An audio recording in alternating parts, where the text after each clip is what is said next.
Show me your bits.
Hey. Hey. Hello, everyone. Hello. Hello, everyone. Hello, everyone in Tamriel. Today, my name is Bossymoon, and I'm the leader of the Blue Moon Wolf Gang, here to force you to do crimes. And today we're having a very normal, here, let me sit down a little bit. A very normal lore stream. Yes, that's right. Hi, everyone. Welcome in. Today, we're going to be talking about the snow elves. Yes. As you can see here, I have made a presentation for you about the snow elves. The good, the bad, and the dwemer. Is everybody ready? We're going to be talking about the snow elves. Just a normal presentation I made for you. Just a regular normal presentation. Nothing weird's gonna happen. I promise. Just kidding! Just kidding! Just joking. I was joshing with you. I was joking. I was goofing. I was gagging. Just kidding! That's right, baby! Elder Scrolls 4! Oblivion Remaster!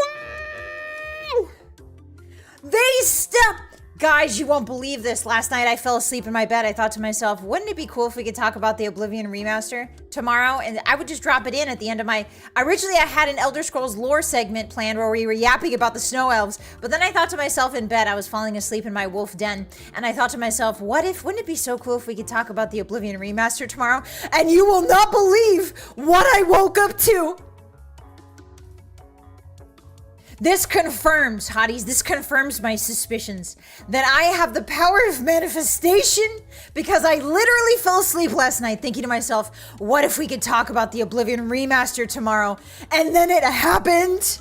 And then you're telling me that I'm not magical? You're telling me that my brain isn't in control of the Matrix? Wrong! I am the Todd Howard of this universe, and I made the console command last night. While I was falling asleep, I input it, and now it's real! Sorry for yelling. Sorry for yelling. Sorry for yelling. Sorry for yelling. Sorry for yelling. I've achieved Kim. I've achieved Kim, and I didn't even know it. I don't know when I achieved Kim, but I did because last night I fell asleep thinking about what if we could talk about the Oblivion remake, and it's here this morning? You're telling me that's a coincidence? I don't think so. Hey everybody, welcome in. In case you haven't heard the news, let me be normal for a second. In case you haven't heard the news, there has been a leak. And by a leak, I mean a certain video game website tried to update and they use WordPress, which means that it's very easy to inspect elements. And people have discovered Elder Scrolls screenshots that are real. They are real. They are probably, the likelihood of them being real is greater than 85%. And as we all know, in New Vegas, that means we bet, baby. We bet. We put the cards down. We double up. What is it called in poker? We double down. That's right.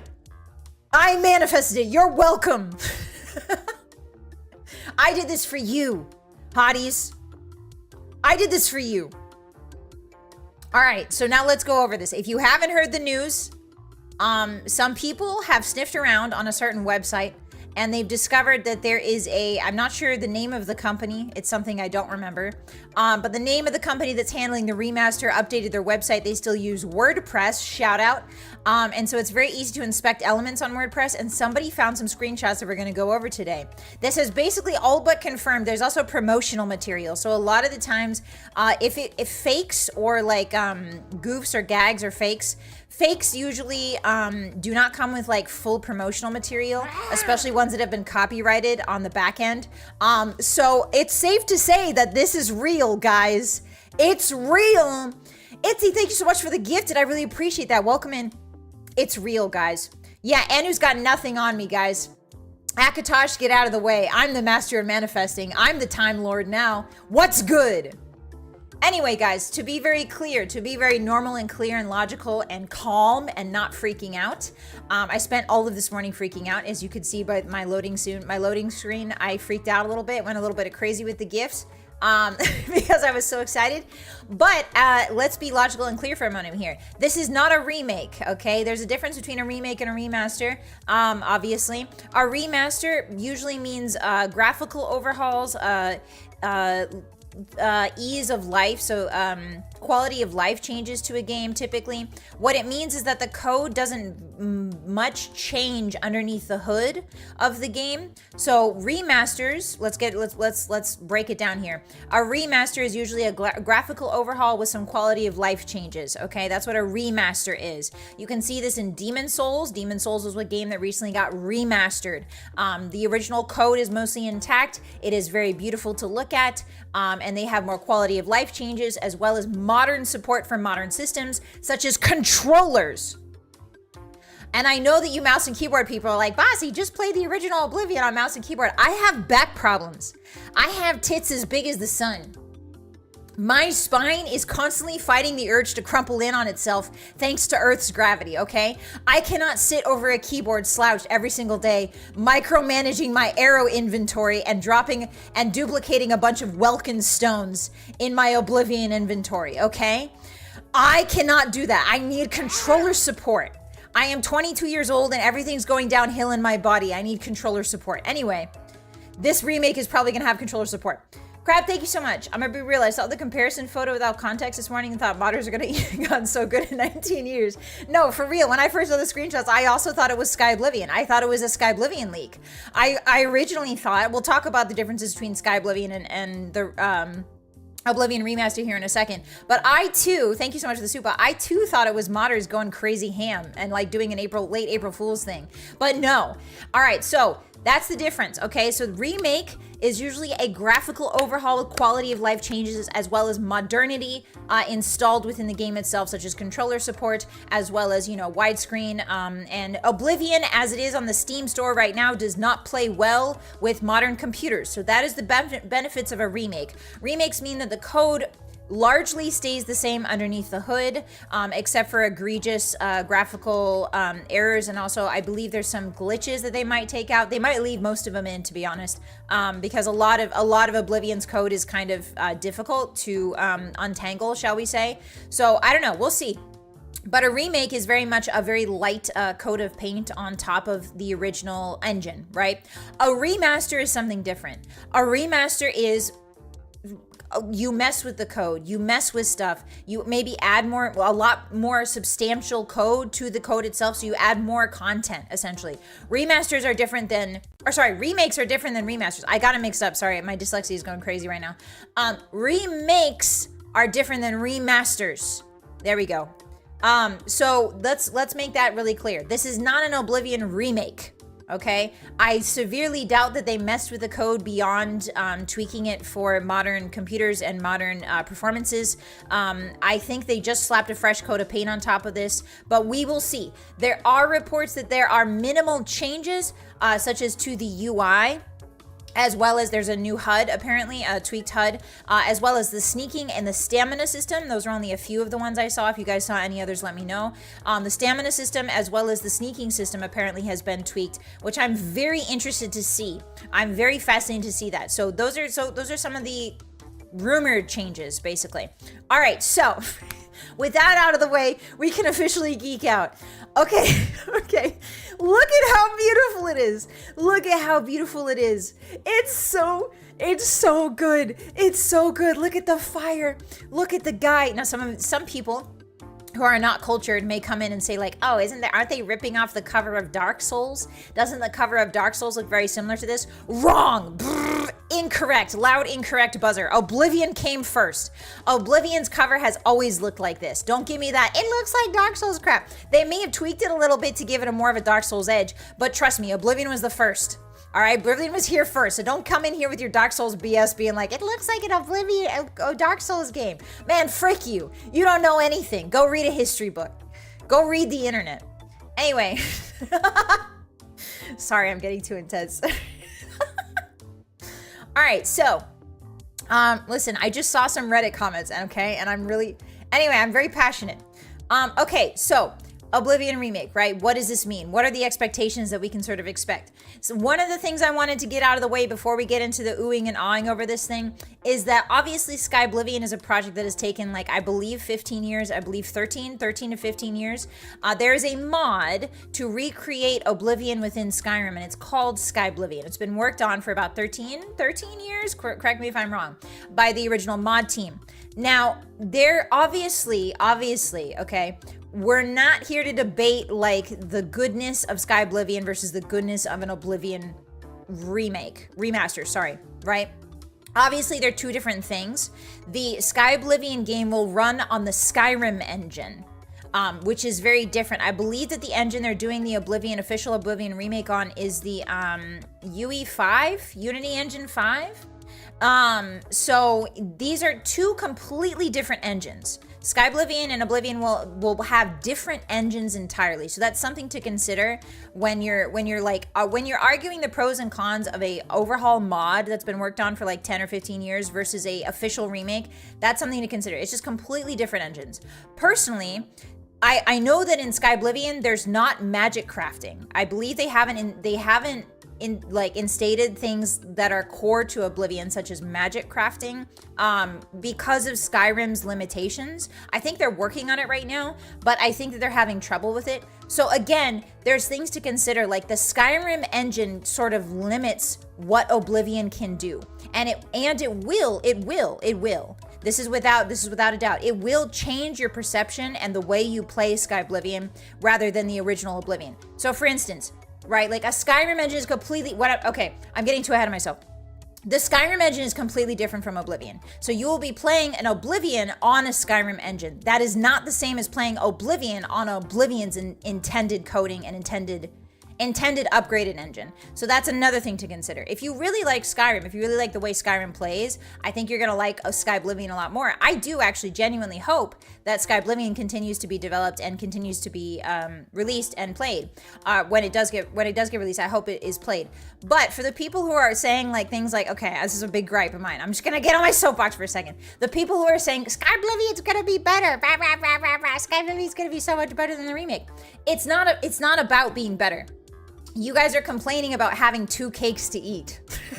You realize that, right? Like the people that are like, I'm not gonna play the Oblivion remake because Sky Oblivion's gonna be better. That's fine. You're complaining about two cakes being put in front of you.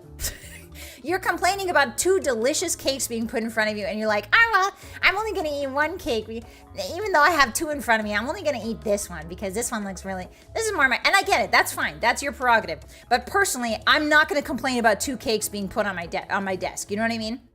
If Sky Oblivion ever comes out, I will give it a shot. I will definitely play the Oblivion remake. I will definitely play Sky Oblivion once it's out. But the fact that people are complaining like they're putting their foot down. They're like, I'm not gonna play Sky Oblivion. I'm not gonna play the Oblivion remake because Sky Oblivion's gonna be better. You don't. First of all, you've only seen like there's a lot of material. Obviously, the mod team is working very, very hard, and it's a labor of love, and I totally understand that. But you can't just throw away an Oblivion remake also because if you like Oblivion that much, I think you should at least give the Oblivion remake a shot. And here's why. Here's also my arguments. Oh, guys, the giant bee is here. I'm not gonna let that stop me. Don't worry, if you hear buzzing outside, it's just the giant bee. So the reason why, here's some reason why you should play the Oblivion remake, even if you like Sky Oblivion better. Here's why you should buy and play the Oblivion remake. Number one, the way that the Oblivion remake sells, okay, how well it sells is going to tell Bethesda how big of a market there is for remaking other games, okay? Number one, this is what companies do a lot of the times. If you don't know how companies work, it's not a matter of Todd Howard being like, man, frick Sky Oblivion. It's not about that. It's about this. The Oblivion remake has been in the works for a couple years now. Definitely. We know that for a fact. The leaker's actually been on the boards, on the Reddit boards for a while. So we know that. Okay. So what companies do is they will put out a product, right? That is a nostalgia reboot, essentially. Think about all of the movies, like all the movies, the Disney movies that got rebooted for a quote unquote older audience, right? The reason why so many of those are being made is because at the end of the day, whether they're better than the original or worse than the original, they still perform well at the box office. So companies like Disney will put out things like remakes because they're trying to gauge how much money they can make off of it, okay? And I know, companies, money, ew, gross. But hear me out here. If you want a New Vegas remake, If you want a Morrowind remake, whatever your complicated feelings on a Morrowind remake is, if you want it to be pulled into the modern mainstream era, if you want to see it updated with updated graphics, if you want to see newer generations experience it, if you want any of that, if you want New Vegas, if you want Morrowind, if you want Fallout 3, if you want any of the Bethesda properties to be remade and perhaps retooled for modern computers and modern convenience, and also a new audience that would bring in fresh blood to the IPs, right? Then you need to buy the Oblivion remake, and I'm not just shilling this, okay? We're talking, there could be Daggerfall remakes, there could be Arena, there could be remasters, whatever. It doesn't even have to be full remakes, it can just be remasters. This Oblivion remake is really, really important for the path that Bethesda is going to take in the next few years. If you want to see I know that a lot of us have a lot of nostalgia for the old games, and I get it, trust me. I love Oblivion. I'm playing through Morrowind. It's got its own charm. I love it a lot too. But we have to consider, we need to incentivize these corporate dudes to give us more Elder Scrolls stuff that's not in ESO. We need to incentivize them to be like, hey, look, everybody brought Oblivion remake. Please make Elder Scrolls 6 faster. Please make Elder Scrolls 6 faster. Okay, that's my screed. How are you guys feeling? How are we feeling? I'm not an Oblivion psyop. I'm not an Oblivion psyop. What if I don't want that? Here's the thing, Zane. You will still have your old versions. You will still have the ability to play your old versions, but the new versions will also exist simultaneously, which means you'll have new people coming in to play the old versions as well. They'll be like, oh, well, I like the new version of this. How does the old version compare? What does the old version look like? You'll have a lot more support. You'll have people making more mods because of the renewed interest in the IPs in general. Having fresh blood in old games, believe it or not, I know a lot of grognards are yelling at me right now, but having fresh blood, and I love you guys very dearly, having fresh blood in old IPs, believe it or not, is a good thing. I swear to you. Now I understand the slippery slope here, okay? Obviously, if the Bethesda Elder Scrolls stuff gets really, really popular, if the old games start getting really popular, yes, we might see the Nerevarine in Fortnite. Yes, we might see Dagothar hit the gritty in Fortnite. And you know what? I don't know how I feel about that. Now that I've said that, now that I've spoken that into the world, I don't know how I feel about that, actually. But listen, if the kids want to hit the gritty while being Dagothar, I think it's fine. I think it's fun. Listen, a little bit of joy and whimsy in our lives wouldn't go too far. And I think that the spirit of Morrowind is joy and whimsy. The spirit of these janky Bethesda games is a little bit of joy and whimsy. And maybe Dagothar should be in Fortnite, okay? Don't use your manifestation powers for this. Okay, I won't. Bethesda project after Oblivion remake sells well will be a Skyrim remake. Oh my god, Tickler, don't even joke. Thank you so much for Hottie, welcome in. I'm sorry, the alerts, I can't read them right now. They're too small and my brain is going too fast. Hello, welcome. As long as he calls people, what, Mars? What? Imagine Dagothar shooting Miku. That's what I'm saying, guys. The Oblivion remake isn't just about Oblivion, okay? It's about getting Dagothar in Fortnite. You know how a butterfly flaps its wings and then, you know, like something crazy happens, like, you know, I don't know, a butterfly flaps its wings and we get Shrek in Fortnite or whatever. A butterfly flaps its wings. This is the butterfly wing flap right now. And Dagothar ends up in Fortnite and we can be Emperor Uriel Septim. I want to be Emperor Uriel Septim. I want to hit the gritty in Fortnite, guys. You don't understand. Vivek and Fall Guys, why not? Why not? We're likely already getting a Fallout 3 remake as well since the remaster is coming out. I see, that's the thing, Corgi. I think you're right. I think if this goes well, they're gonna look to remaster other things. Now, granted, there are pros and cons with remastering stuff, obviously, right? Like, I believe that this engine that they are putting out, the comments that I've seen on Reddit say the engine that they're putting the Oblivion remaster on is kind of anti-mods. It's kind of very difficult. It's more difficult to mod for that. But here's the thing. I spent 4,000 hours of my youth, 4,300 hours of my youth playing the vanilla game. Okay? I know a lot of you love mods, and I love the mod community, and I love mods, and I love how the breath of fresh air that they blow into old games like Skyrim, and Morrowind and Oblivion, all that. But I played the vanilla Oblivion for 4,000 hours, and I was fine. If you require mods to play a Bethesda game in 2025, look inside yourself. Look inside yourself and ask yourself, what is the point? Why? Ask yourself why. Ask yourself, why am I doing? Why do I need that? Mac Attack, thank you for coming to Boot Punch. I appreciate you. Welcome. Yeah, we need Mayron's Dagon twerking immediately. If this game does well, I'm gonna be surprised if they abandon the creation engine. I'm not sure about the, which one is that, Kumi? Which engine is that one? Were you fine before you played it? Yes, Bitter, I was fine. I was normal, I swear. I turned out perfectly normal. Yes, exactly. Like, I get it. The lifeblood of Bethesda games is the modding scene. But at the end of the day, the reason why there's so many mods and the reason why modding is so prodigious within the Bethesda IPs is because the base game is so good. The base game is solid. The base game is a very good, whether or not it's janky, whether or not, you know, we have our individual gripes with it. At the end of the day, the base game is a very solid platform from which to mod off of. And that is a testament to how well, quote unquote, question mark, how fun of a game loop it is and how well designed of a game loop it is. The quote unquote seemingly infinite sandbox allows for the modding community to grow and flourish in a way that no other modding community really does. Shush. And Here I'm is the so sponsor fund. Thank you, Legend. Thank you for the super. No, I'm not shilling. I'm just saying that you might want to consider, Hotties, the ramifications of supporting the Oblivion remake, for better or for worse, the Oblivion Remaster. What are the ramifications? Let's use our brains a little bit. How do we incentivize these old crotchety investors to give us more Elder Scrolls 6, to give us like literally more Bethesda? Hi Rob, the modding BG3. Very true. I'm not saying this to disparage any other modding scene. I would say that the Bethesda modding scene and the Bethesda modding community is far older than BG3. It is older, it is more established, and it has existed for almost as, I would say that the modding scene of Bethesda is probably the longest and most well-established modding community that there is in video games. I cannot think, and maybe that's a testament to how few video games I play, but I cannot think of a community that is more renowned and more prolific than the Bethesda modding scene. Like when I think of mods, even people who don't know what Bethesda games are, when I tell them about video game mods, they think of the Skyrim titty mods instantly. Like, they're gamers, but they don't play Bethesda games. But when I say I mod this game, they're like, oh, do you put big titty mods in it? That's the modding effect of the Bethesda community.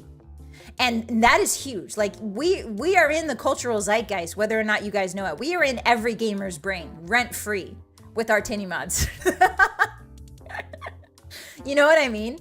So, it's just, I am positive. Like, mods are great, and I really do support the use of mods. I hope that I hope that the people who want to mod Oblivion, if it's not possible on the Oblivion Remaster, I hope you guys get your fill on the Sky Oblivion. Because Skyrim's engine is obviously much easier to mod. It's obviously much easier. Hi, Hira, welcome in. Hiruba, you can do what with Skyrim? Titty mods. I remember finding Elder Scrolls mods 20 years ago. Exactly, like the modding scene has been around for so long, and everyone is so passionate about it, and that's why things like Sky Oblivion can exist in tandem with the remake. It's because the modding community is so unique and so huge and such a big part of the Bethesda experience. And that, I think, is a testament to the original Bethesda vanilla games. All of this to say is that I am absolutely so excited about playing both Sky Oblivion and the Oblivion Remaster. I'm so pumped. I'm so excited to see how two different people do it. And honestly, I genuinely hope some people from the Sky Oblivion mod team get picked up for Elder Scrolls 6. Like, imagine. That would be so cool. I feel like it would be deserved. And I feel like having the comparison of both the remake and Sky Oblivion will allow for the modders' abilities to shine, as well as for what Bethesda is envisioning for future remakes at the same time. Like, two can exist, guys. It's not a binary here. It's not a binary. We can eat both cakes, all right? If you eat one cake, the other doesn't disappear, all right?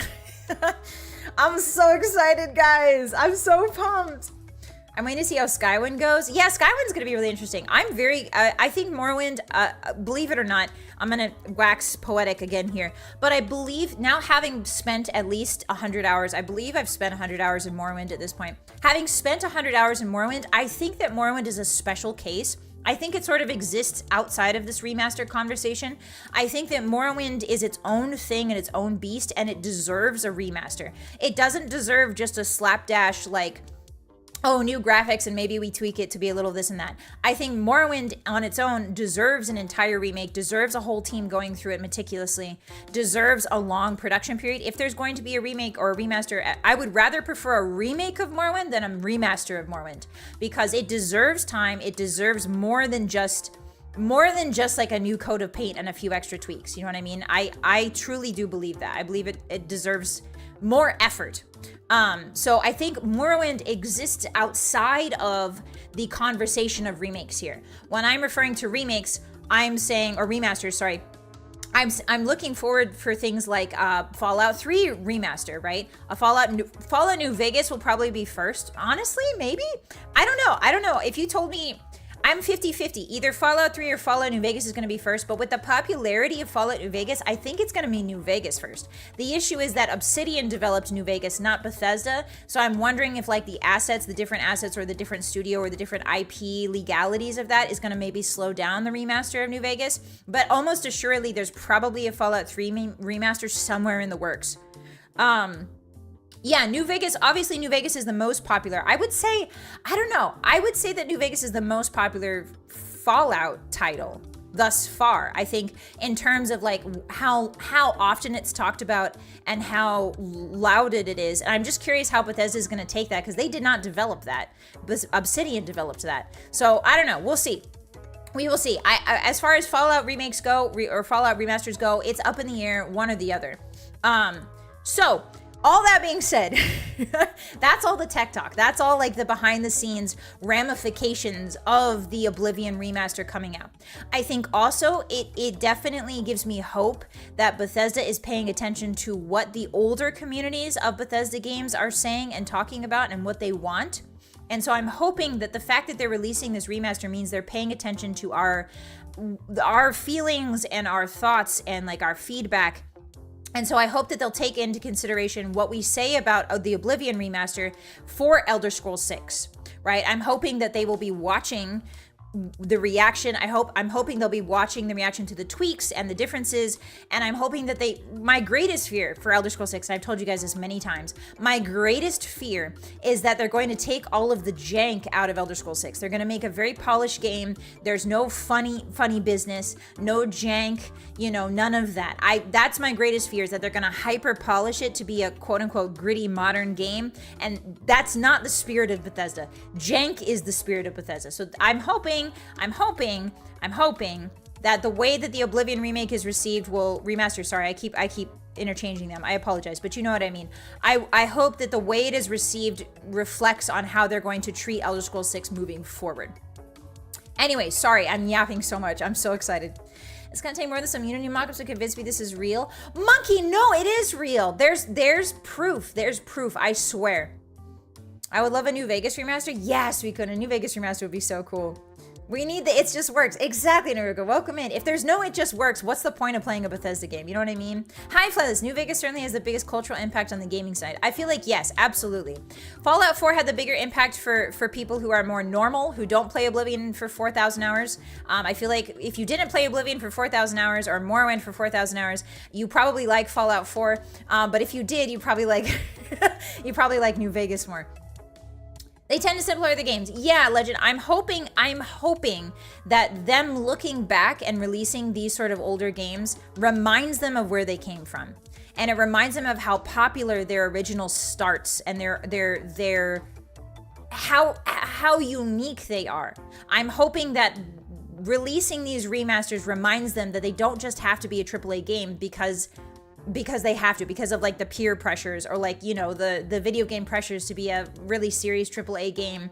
I'm hoping that it'll remind them of where they came from and what exactly resonates in the Bethesda games with so many people.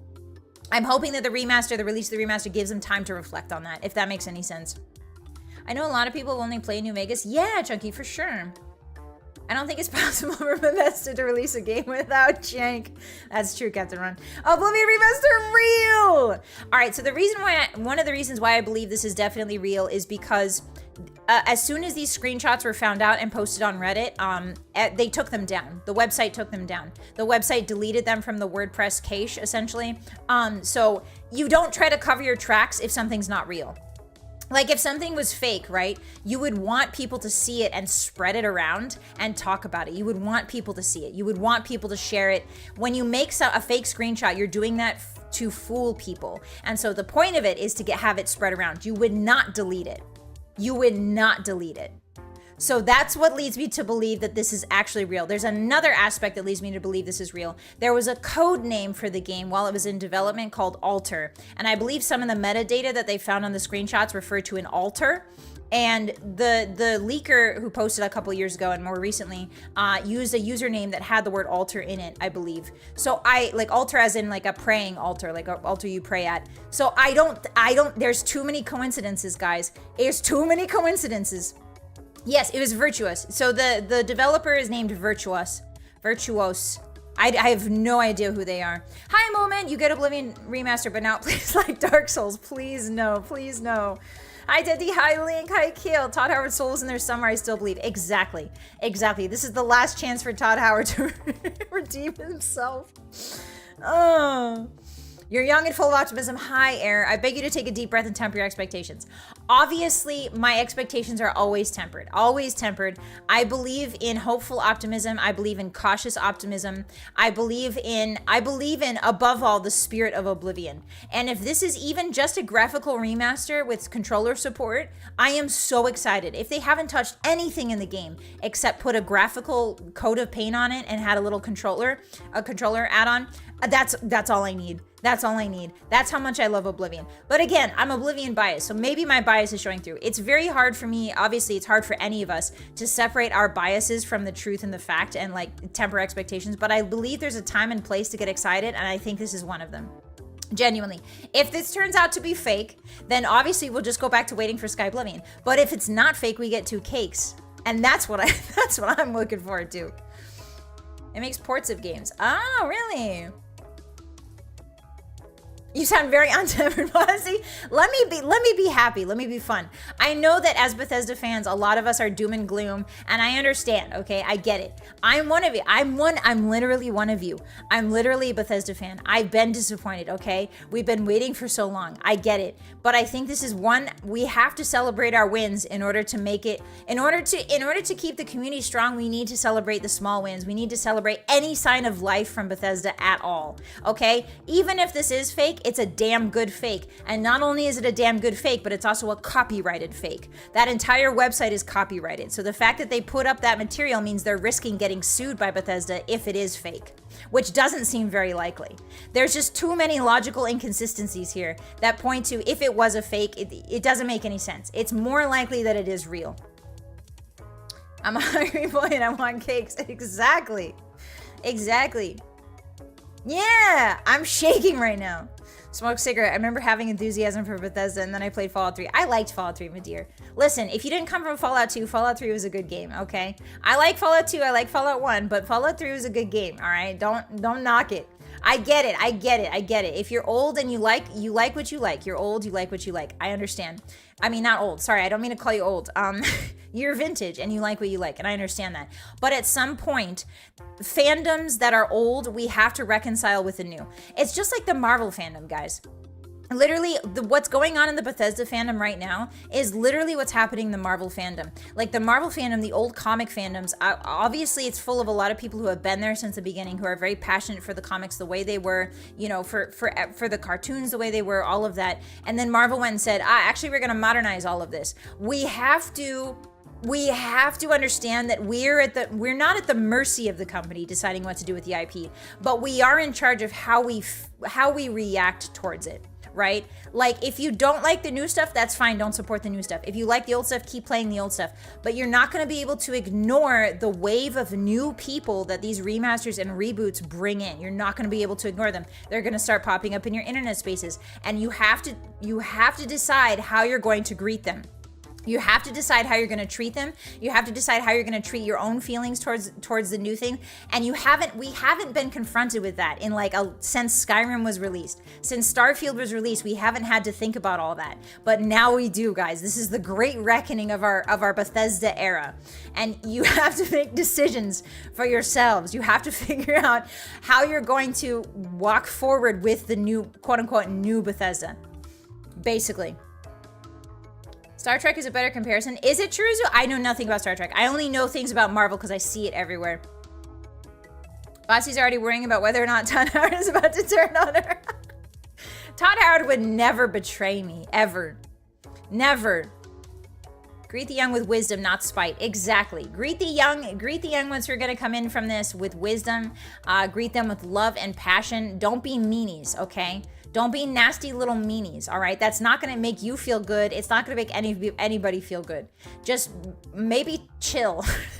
Maybe chill and have fun. Maybe just a little bit. Hey, me here, Bethesda fans. Me here, Bossymoon. Maybe just chill and have fun, okay? If it's bad, that's even funnier. If it's bad, it's not like we expect perfection from Bethesda to begin with. It's not like we don't expect Bethesda's games to be a little bit bad, guys. All of the Bethesda games have been a little bit bad in some way, shape, or form. The badness, the it just works, is baked into the Bethesda experience. You need to accept the Taoism. You need to accept the Zen koan here, which is that Bethesda's always been bad. You're just looking at it through rose-tinted lenses. And this is the reckoning. This is the reckoning time. Don't be meanies unless it's funny. We're gonna get hype, we're gonna let the new kids get hype, and then we're gonna trick the new kids into playing Daggerfall. Exactly, Underseer. Exactly. We're gonna bring the new kids in, and then we're gonna trick them into playing Morrowind with no mods, no open MW, just vanilla Morrowind, like you guys did to me.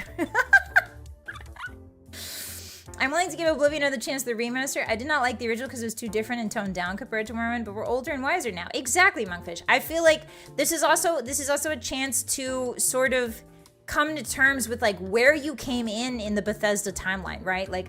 All of us are joined by Bethesda, no matter where we popped in. I popped in during the Oblivion era, right? I was a baby playing Oblivion. Most of you, I believe, your first Bethesda game was Morrowind, right? So we have vastly different first experiences, and those color our experiences going forward into new Bethesda games. But what unites us at the end of the day is they're all ding-dang Bethesda games, guys. It's all Bethesda all the way down. It's all Bethesda. And the good part is those old games will always be there for you. Always. They'll always be there for you. If you need a palate cleanser from the new stuff, you can always boot up old Morrowind and go to town, on Vivek or whatever you want to do. You can always fly across the universe with the float spell. You know what I mean? That's the beauty of Bethesda, is you can experience the old and the new at the same time. We are all part of Akatosh's timeline, and I think shunning the future and turning our backs and making sure that only the past is ever seen is disingenuous to the idea of being Akatosh's avatar, frankly. At the end of the day, I can still console command disable. There you go. I played Fallout 1 in 95. Let's go, dude. That's awesome. Greet new fans by blabbering about Rem and Sierra Del Moon conspiracies. Exactly, Petty Grimes. How you doing? Welcome in. As someone who's a pessimist for most of my life until recently, don't be, because then everything will suck. Exactly, Ken. I feel like it's okay to be pessimist. It's obviously okay to be a pessimist, but it's important to not feed your brain only pessimism. It's okay to be mostly pessimistic if you want to be, but it's important to feed your brain optimism too, so that it knows the difference between optimism and pessimism, so that it's not constantly bogged down in negative feelings. It's the yin and the yang, guys. Again, the Taoism. Think about it. Think about it. The balance of the universe, okay? The Aedra and the Daedra. You have to have a little bit of positivity in your brain for the pessimism to hold any weight. It's the light and the dark. It's the eternal struggle, Hotties. Paladin, thank you so much. Oblivion was my first, and cashier wrote ESP on the receipt. That's fantastic. Thank you for the super. Welcome in. Hi, Tavoy. Yeah, this is like Buzzy's birthday. Hi, welcome in, welcome in. I'm so excited. I'm yapping so much. Hello. Yes, just keep your expectations low. That's something very important. That's a really good point, Stoic. Keep your expectations low, okay? Obviously, I'm very hyped about this because of the ramifications it has for the wider Bethesda audience and for the wider Bethesda timeline in terms of production. But at the end of the day, Oblivion is Oblivion. My expectations are not big. They're not large. I don't have big grand expectations. I know it's going to be Oblivion at the end of the day, and that's all I need. That's all I need. So keep your expectations low, but feed yourself a little bit of optimism here and there in order to balance out your own thinking and to give yourself a wider scope of critical thinking, you know? It's also just healthier. It's also healthier for you. And I know we don't like being healthier here, but I'm going to force you guys. I'm going to force you guys one way or another to have healthy gamer brains. And if that starts with begging you guys to be a little bit optimistic about the remake, then so be it.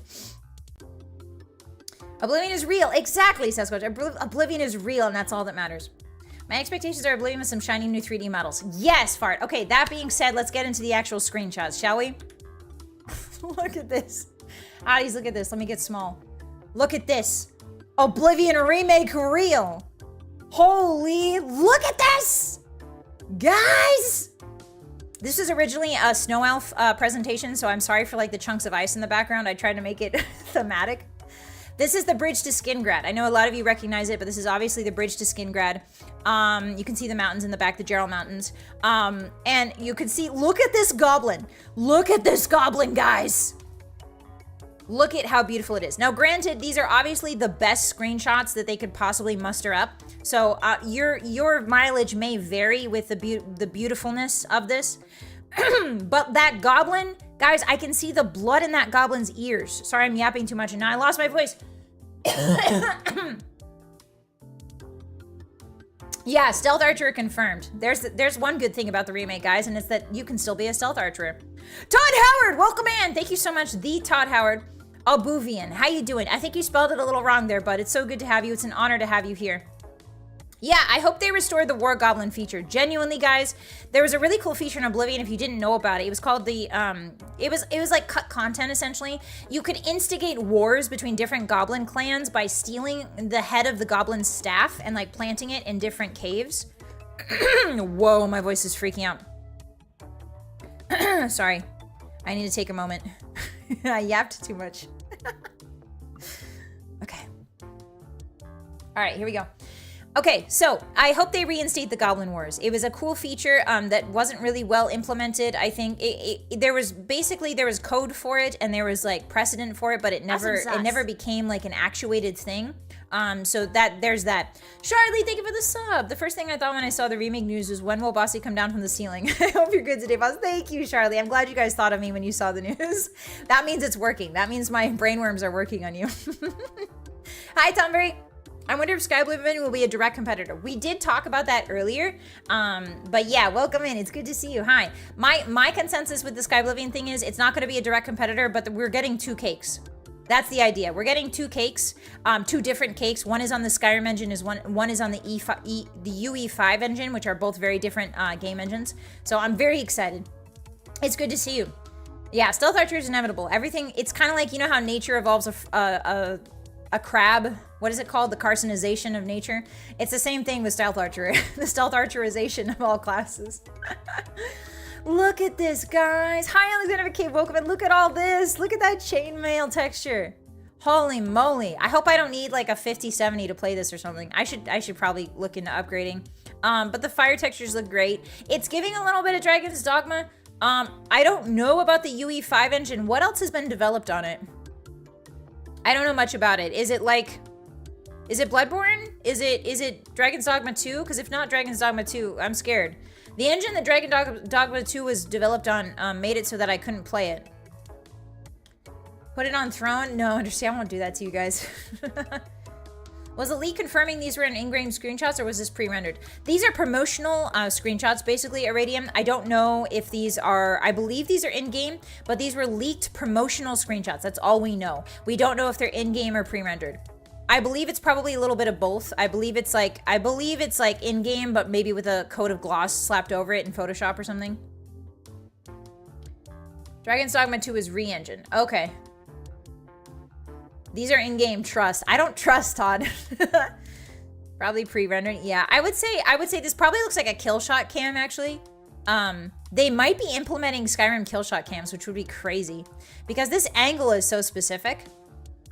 And clearly it's not centered on the player. even for a third-person shooter, it's not centered on the player the way it should be. So I believe this is either a kill shot cam or this is a free cam moment. Or maybe, yeah, maybe a kill shot. I don't know. Silent Hill 2 remake was made with the UE. That's pretty stable, right, Biggest? The Silent Hill 2 remake? I believe I haven't heard anything bad about it being not stable. My concern for the remake is the stability. My concern for the remaster is the stability. How accessible is this going to be to the public? Like, is this something? Is this like a Monster Hunter Wild situation where you have to get a separate rig? Like, what are we talking here? That's what I'm worried about. I hope it's not VATS, big guy. It would be cool if there was a magical. I don't know. My feelings on VATS and Oblivion are. I don't think they would do that, and I don't think they should do that. But we'll see. If they put VATS in, that's fine. That's fine, I guess. But I don't really want that. Black Myth Wukong was UE5. Okay, so that's pretty stable. Those are pretty stable games from what I've heard. So yeah, I'm very excited about that. It could be a console free cam. Yeah, that's what I was thinking, Ziv. Horse armor's coming back? I saw that. They're actually doing the horse armor. It's really funny. I think like the DLC or something has horse armor. But yeah, this is really beautiful. I really like how it looks. It reminds me a little bit of Inquisition. Dragon Age Inquisition, just a wee bit. It's giving me definitely Dark Souls. Like, if you told me this was Dark Souls 3, I would probably believe you outside of the Goblin. It's giving Dragon's Dogma a little bit. The thing with Oblivion is, like, obviously every game is a product of its time, right? Oblivion is a super saturated, sort of polygonal, very like a bit rough around the edges. It's beautiful. I love the art style. I've spent 4,000 hours in the aesthetic of Oblivion, but it is very distinct. And we can't expect that aesthetic to carry over into a modern game faithfully one for one, simply because of the hardware has advanced beyond that. It would be really weird if we had janky Oblivion, like, you know, weird shaped rocks with polygons sticking out in a 2025 game. So there has to be some concession there. Obviously, like, the Oblivion aesthetic is so unique, but at the same time we have to. It should be like New Zelda. Thank you, Link. Have the game slow down while shooting. That could be really cool. I like the idea of slow down time.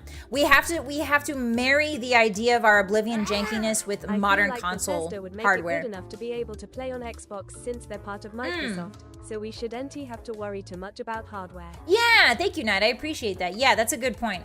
They're releasing it for console, so it should be.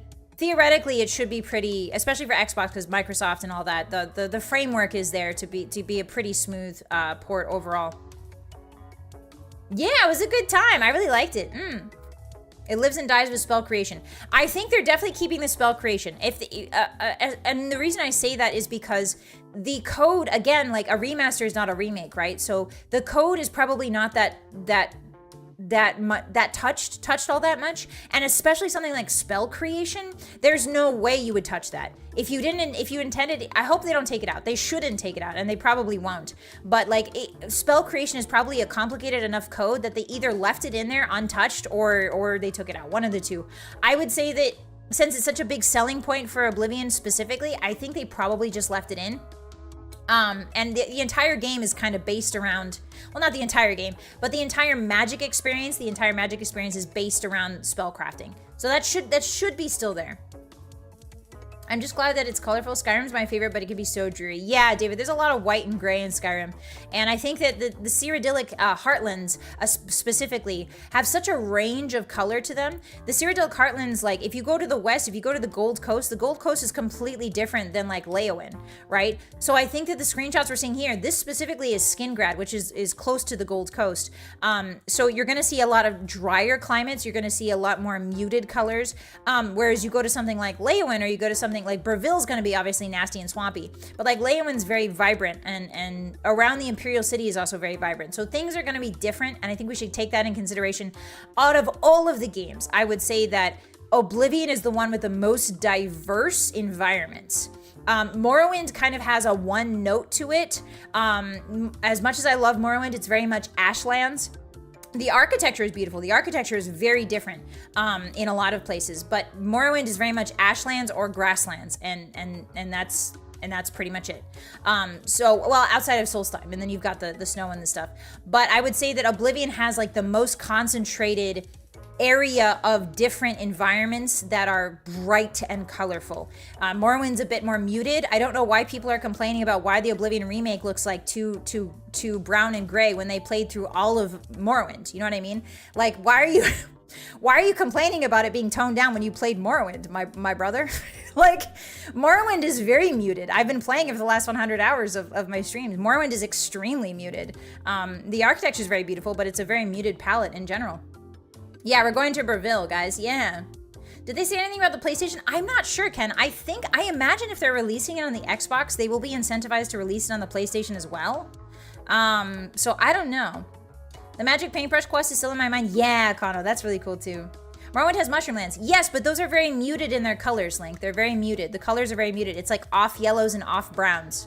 It's not very colorful. Morrowind's not a very colorful game. It's a beautiful architectural game and textural and structural, beautiful game. Structurally, texturally, the Dwarven ruins, the Dwemer ruins, like the mushroom lands, like the beautiful palaces. It's very interesting architecturally, but the colors are lacking in Morrowind.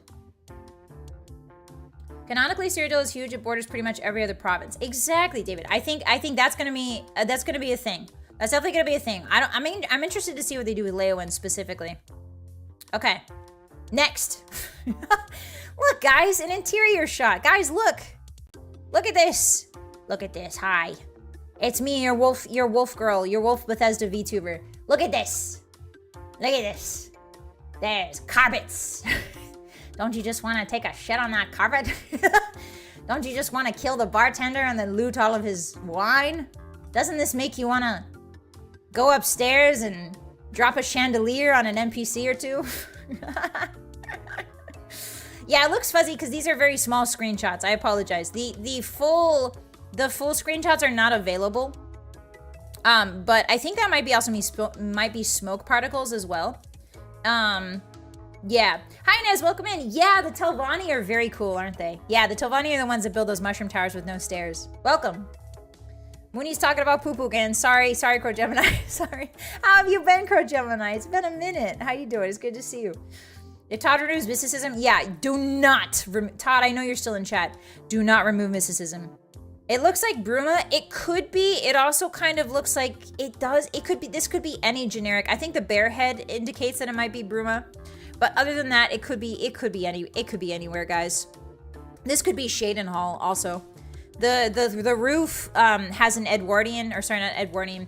The roof has an Elizabethan. Shaden Hall in general has Elizabethan era like buildings, like that white with those dark brown pillars across it. That's Tudor style, is what they call it, Tudor style building. So the inside of the ceiling kind of looks Tudor style, but who knows? This could be any generic town. Definitely not Anvil. Definitely not Anvil. Anvil's too poor. And Leowen, this is probably not Leowen either. Hi, Wind, welcome in. Will this be a remake or remaster? This is a remaster. Sorry, I keep using them interchangeably. This is a remaster, which means that it's mostly graphic changes. The core code is going to remain intact, but they're making some changes to the stamina system as well as the sneaking system. And that is the only changes I've seen so far. If you guys have more, if you've seen more rumors, let me know. But it is mostly a graphical overhaul with controller support and quality of life improvements, which is really huge because Oblivion as it stands is a bit of a janky game and it does not play well with modern computer systems in my experience. Hi, Ori, hi. Hello. Yes, I'm familiar with Tudor style. Yes, it was the only reason I'm familiar with it is because I know what William Shakespeare's house looks like, the house he was born in, and that's a Tudor style house. So I always remember that when I think of Tudor styles. Do you believe the leaks rumors? I do, Jaguar. I'm believing. Look at me. I believe. There's nothing wrong with believing, hotties. There's nothing wrong with it. Look at me. Put your faith in me, hotties. Put your faith in my hands. And then if it doesn't come out, you can come and blame me on chat. You can come into my stream and be like, you lied to me, VTuber. That's fine. I'll take that. I'll take that flack. But if it means that you guys get one day where you believe, where you go back to your childlike innocence and where your optimism can shine through your dark soul, I'll take that. I'll take that burden on. I'll be the martyr. Believe. All right, next screenshot. Okay, so here's the one that you've probably seen on the internet. Here's the one you've probably seen on Twitter and those different places. Welcome, guys. Now, 2006, now I don't remember my Oblivion looking that good. The 2006 here versus 2025 here, I don't remember my 2006 Oblivion looking that good. I don't think the Spriggans were that pretty. I think they've done some sort of HD texture pack because I don't remember my Spriggans looking that detailed and sexy. But maybe they were. I remember them more polygonal, more polygons, you know, more pointy hips and pointy tatas, you know. Maybe that's Bossy Potato at PC. That's true. There's no, like, look at this. There's no way 2006 looked this good. There's no way. There's some sort of HD remaster going on the 2006 thing. I don't know what they did, but it's clearly some sort of texture pack or something. I don't know. Anyway, yeah, Lara Croft Spriggans. So yeah, and then here's the 2025. It just looks good, guys. Like, yes, it looks brown, but this could be sunset. Like, the time of day is very different, clearly, by the shadows on the trees. The time of day is very different. It means it's afternoon versus, like, the high noon that's sort of going on in the other screenshot. Time of day is something to consider in Bethesda games because it changes the lighting as well as the color palette. I'm not gonna argue with you and say it's not brown. It's a lot browner than I thought, but we should take into consideration the time of day because a lot of times lighting is a thing. Color changes with Bethesda games during times. It's brown noon. No, it's not. The shadows, look at the shadows. If it was noon, the tree shadow on the bottom right there underneath the sword would be directly under the tree, but it's not. The tree shadow is long, which means it's the afternoon. The 2025 Oblivion takes place in Mexico? I don't think so, Grow Gemini. The Skyrim Spriggans don't look this good. Never mind Oblivion. That's what I'm saying. There's no way those Spriggans look that good, guys. I don't know what they're on, but that's not a 2006 Oblivion. Anyway, hi Audrey. You know what they need to do? Make sure the inside and outside tone is the same cell and bring back levitation. God, I would love that. If they put levitation, guys, if they put levitation in the 2025 Oblivion, I don't give a shit. Excuse my French. I don't give a shit. This is the game of the year for me. If they put levitation back in Oblivion, I will personally go to Todd's house and kiss his feet. I will wash his feet and then kiss his feet. All right, anyway, actually I won't do that. That's gross. Do you think Todd gets pedicures? All right, whatever. Hi,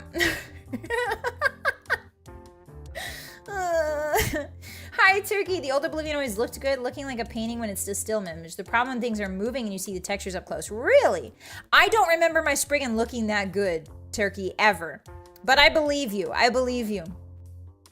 All right, so now let's go a little bit in depth with these two comparison photos, okay? So now we've got the full screen comparison photos, all right? And obviously I had to blow these up, so it's like a little bit, here, let me get really small. I had to blow these up. Oops, sorry, Twitch. I can't show my hips on Twitch, otherwise they ban me. I had to blow these up because there's no bigger resolution of these images other than the leaks. So the leaks got taken down almost immediately after they got leaked, which again leads credence to my theory these are real. But also, excuse me, whoa, my tummy's so excited. Whoa, also, I believe this means that the resolution is going to be dog water on these. So I apologize for the lack of detail. Also, this is a different angle. Like, they use a completely different angle. Like, look at that. Like, you can see more of the island on the 2025 one than you can on this one. Like there's a different shot. They took the tree out, which is sad. But that's fine. So yeah, like those are the lobster cages, I believe, from Fallout 4. Hey guys, hey, not to alarm you, but you see these little cages right here? I think those are the lobster cages from Fallout 4 Far Harbor. I'm almost positive those are the lobster cages from Far Harbor. Uh-oh, there's death claws in Oblivion confirmed. Death claws in Oblivion confirmed. No, they're not. Todd, the fact that you're disputing that means it's true.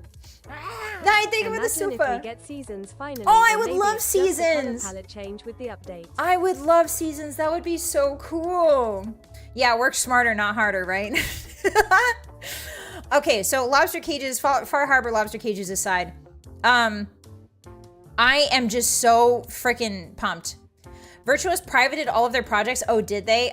They probably have a leaker. They're probably mad they have a leaker. Yeah, I imagine the NDA between Bethesda and Virtuous was probably pretty strict, and somebody leaking this is really huge. It also indicates that, like, I don't want to say, like, obviously everything I say on stream is a joke, so do not take this as like gospel or anything. But the fact that somebody leaked it means that they're trying to tank it, and I don't know why. Usually leakers are not people who like want things to succeed. So I'm very worried. But hopefully this doesn't slow down like the release of this at all. Look at this Spriggan. Look at the Spriggan in 2025 and tell me that is not. Tell me, look me in my eyes, and tell me that's not the Githyanki lady from BG3. Tell me that's not Lae'zel from BG3. Look at that Spriggan and tell me, look me in my eyes, hotties, and tell me that Spriggan is not Lae'zel from Baldur's Gate 3. That face, look at that. Yeah, you're late saying the same thing, see? I wasn't hallucinating. She does look very familiar, yeah. It might just be the green skin, maybe, but like the way they did her cheekbones and her scary evil eyebrows. I love Lae'zel, by the way. Her scary evil eyebrows. It's so Lae'zel coded that I'm freaking out. I do like the big arms, so there's something really cool here. Like in the 2006 one, like clearly both of the arms are made of wood and like the polygons are kind of restricted. But over here we can see she's got like a big ass. Excuse my French. I'm just so excited. A big ass wood arm on her right here, which is really cool. Like one of her hands looks bigger than the other maybe, or maybe I can't see your other hand, but that is really neat. I love the textures. I love the fact that she's got a wood bustier. Just incredible stuff. Really incredible stuff from Todd Howard slash Virtuos, not Todd Howard, sorry, Virtuos. It does look a little bit like her, yeah. The leaker will experience Oblivion in game, of course. Okay, Todd, it's good to know that you're on that punishment train. The leaves look so good. I am seeing a little bit of Fallout 4 influence again with the trees, because some of these assets, I'm not saying they're one-for-one assets. I'm saying that I believe I have put some of these trees in my Fallout 4 before. I've seen a couple mod packs of Fallout 4 with trees that are very similar to this, so that's very interesting. The grass looks really good. The Ayleid ruins, I like how destroyed and... Now, don't get me wrong, okay? To be honest, I do like the white gold color of the Ayleid ruins in the 2006 version, because the white gold kind of symbolizes the Ayleids, right? It symbolizes the Ayleids of sort of an alien hyper evolved species. Like the fact that these ruins have managed to stay white throughout the many millennia kind of gives them an otherworldly feel. Whereas in this side here, this is more of an austere, more of like a Roman vibe, rather than like an alien hyper-magical society. We get sort of like a Roman, more of a weathered, more of a realistic vibe, which I like, obviously, but there are implications to this, and especially I think with these ruins too, with these Ayleid ruins being the color they are in 2006, they tie very neatly into like being associated with the White Gold Tower, because if you look at the White Gold Tower in 2006, it looks almost exactly like the Ayleid ruins. Like the color of it, the way it's beveled, the way it's shaped. If you don't know the White Gold Tower, it's the giant tower in the middle of the Imperial City. And so there are ties, if you look like just at a glance, there's aesthetic ties to the White Gold Tower within the Ayleid ruins that I think we kind of lose. Hopefully they've changed the Hopefully we'll see how they've done the White Gold Tower. Actually, there's a screenshot of it. We can see it. I believe they've changed the appearance of the White Gold Tower as well a little bit to sort of match these Ayleid ruin vibes, which is a really nice touch, and I'm glad they did that. I'm not going to talk about the foliage because I turn off all the grass anyway. The grass looks great. It looks fine. If you're the kind of person that likes grass in a video game, more power to you. I hope you get to put your feet in all the video game grass that you wish. Yeah, other than that, I like the hills. Clearly, over here, you can see up here by my left ear, my gray ear, my little gray ear, pretend it's like a pointer. You can see there's another Ayleid ruin in this direction. That's clearly a winged statue from an Ayleid ruin, or it could be a Daedric statue. I don't think it's a Daedric statue, though. I think that's an Ayleid ruin up there by my little ear.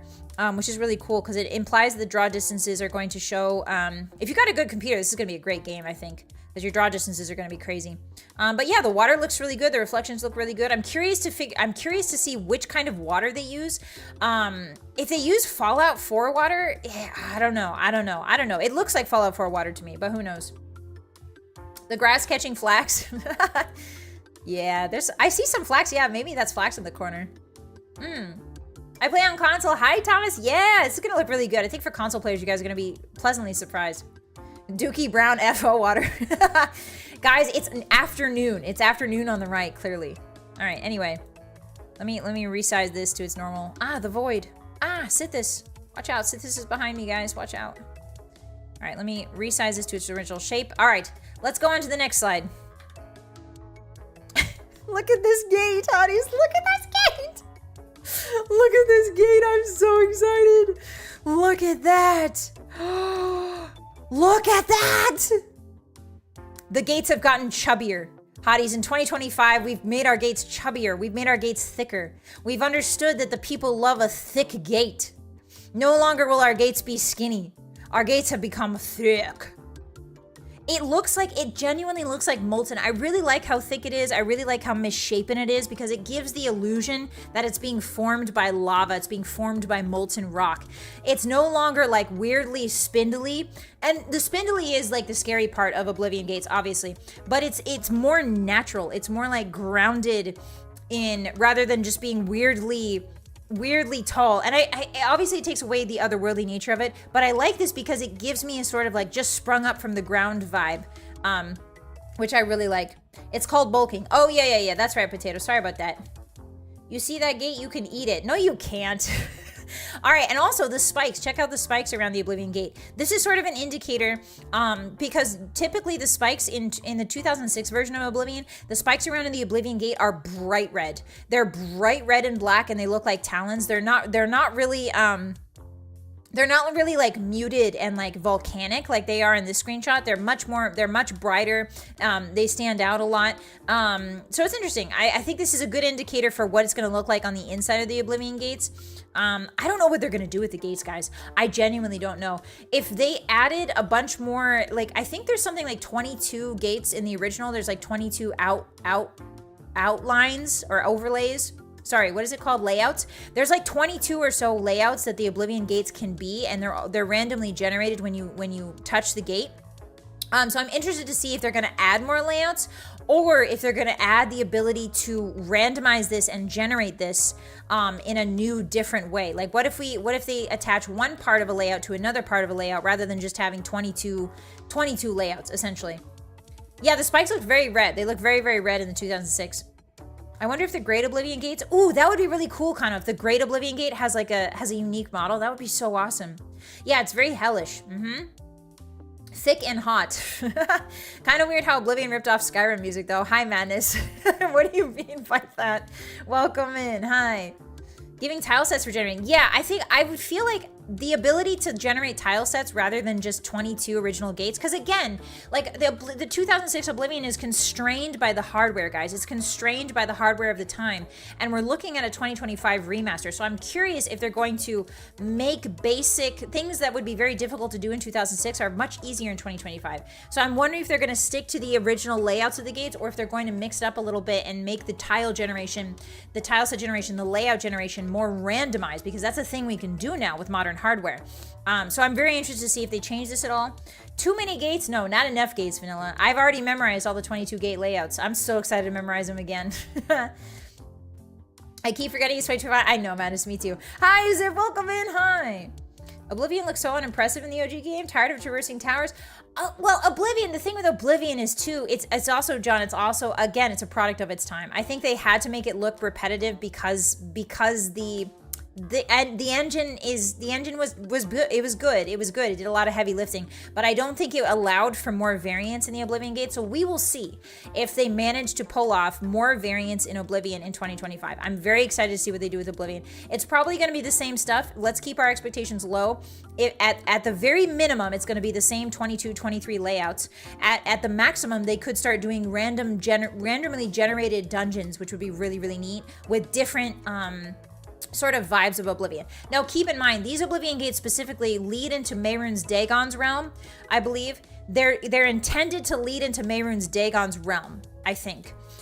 From what I remember from the lore, all of the Oblivion Gates that are opened in Oblivion lead to Mehrunes Dagon because he's the one trying to punch through into Tamriel. So the fact that they look the same can be hand-waved with that lore fact. However, they could decide to sort of branch out into different aspects of Mehrunes Dagon's realm, because his realm is not just, it all obviously all looks similar, but it doesn't all look the same, so to speak. They only go into the Deadlands. Yeah. Dagon just breaks and ruins shit. He's not very creative. Very true.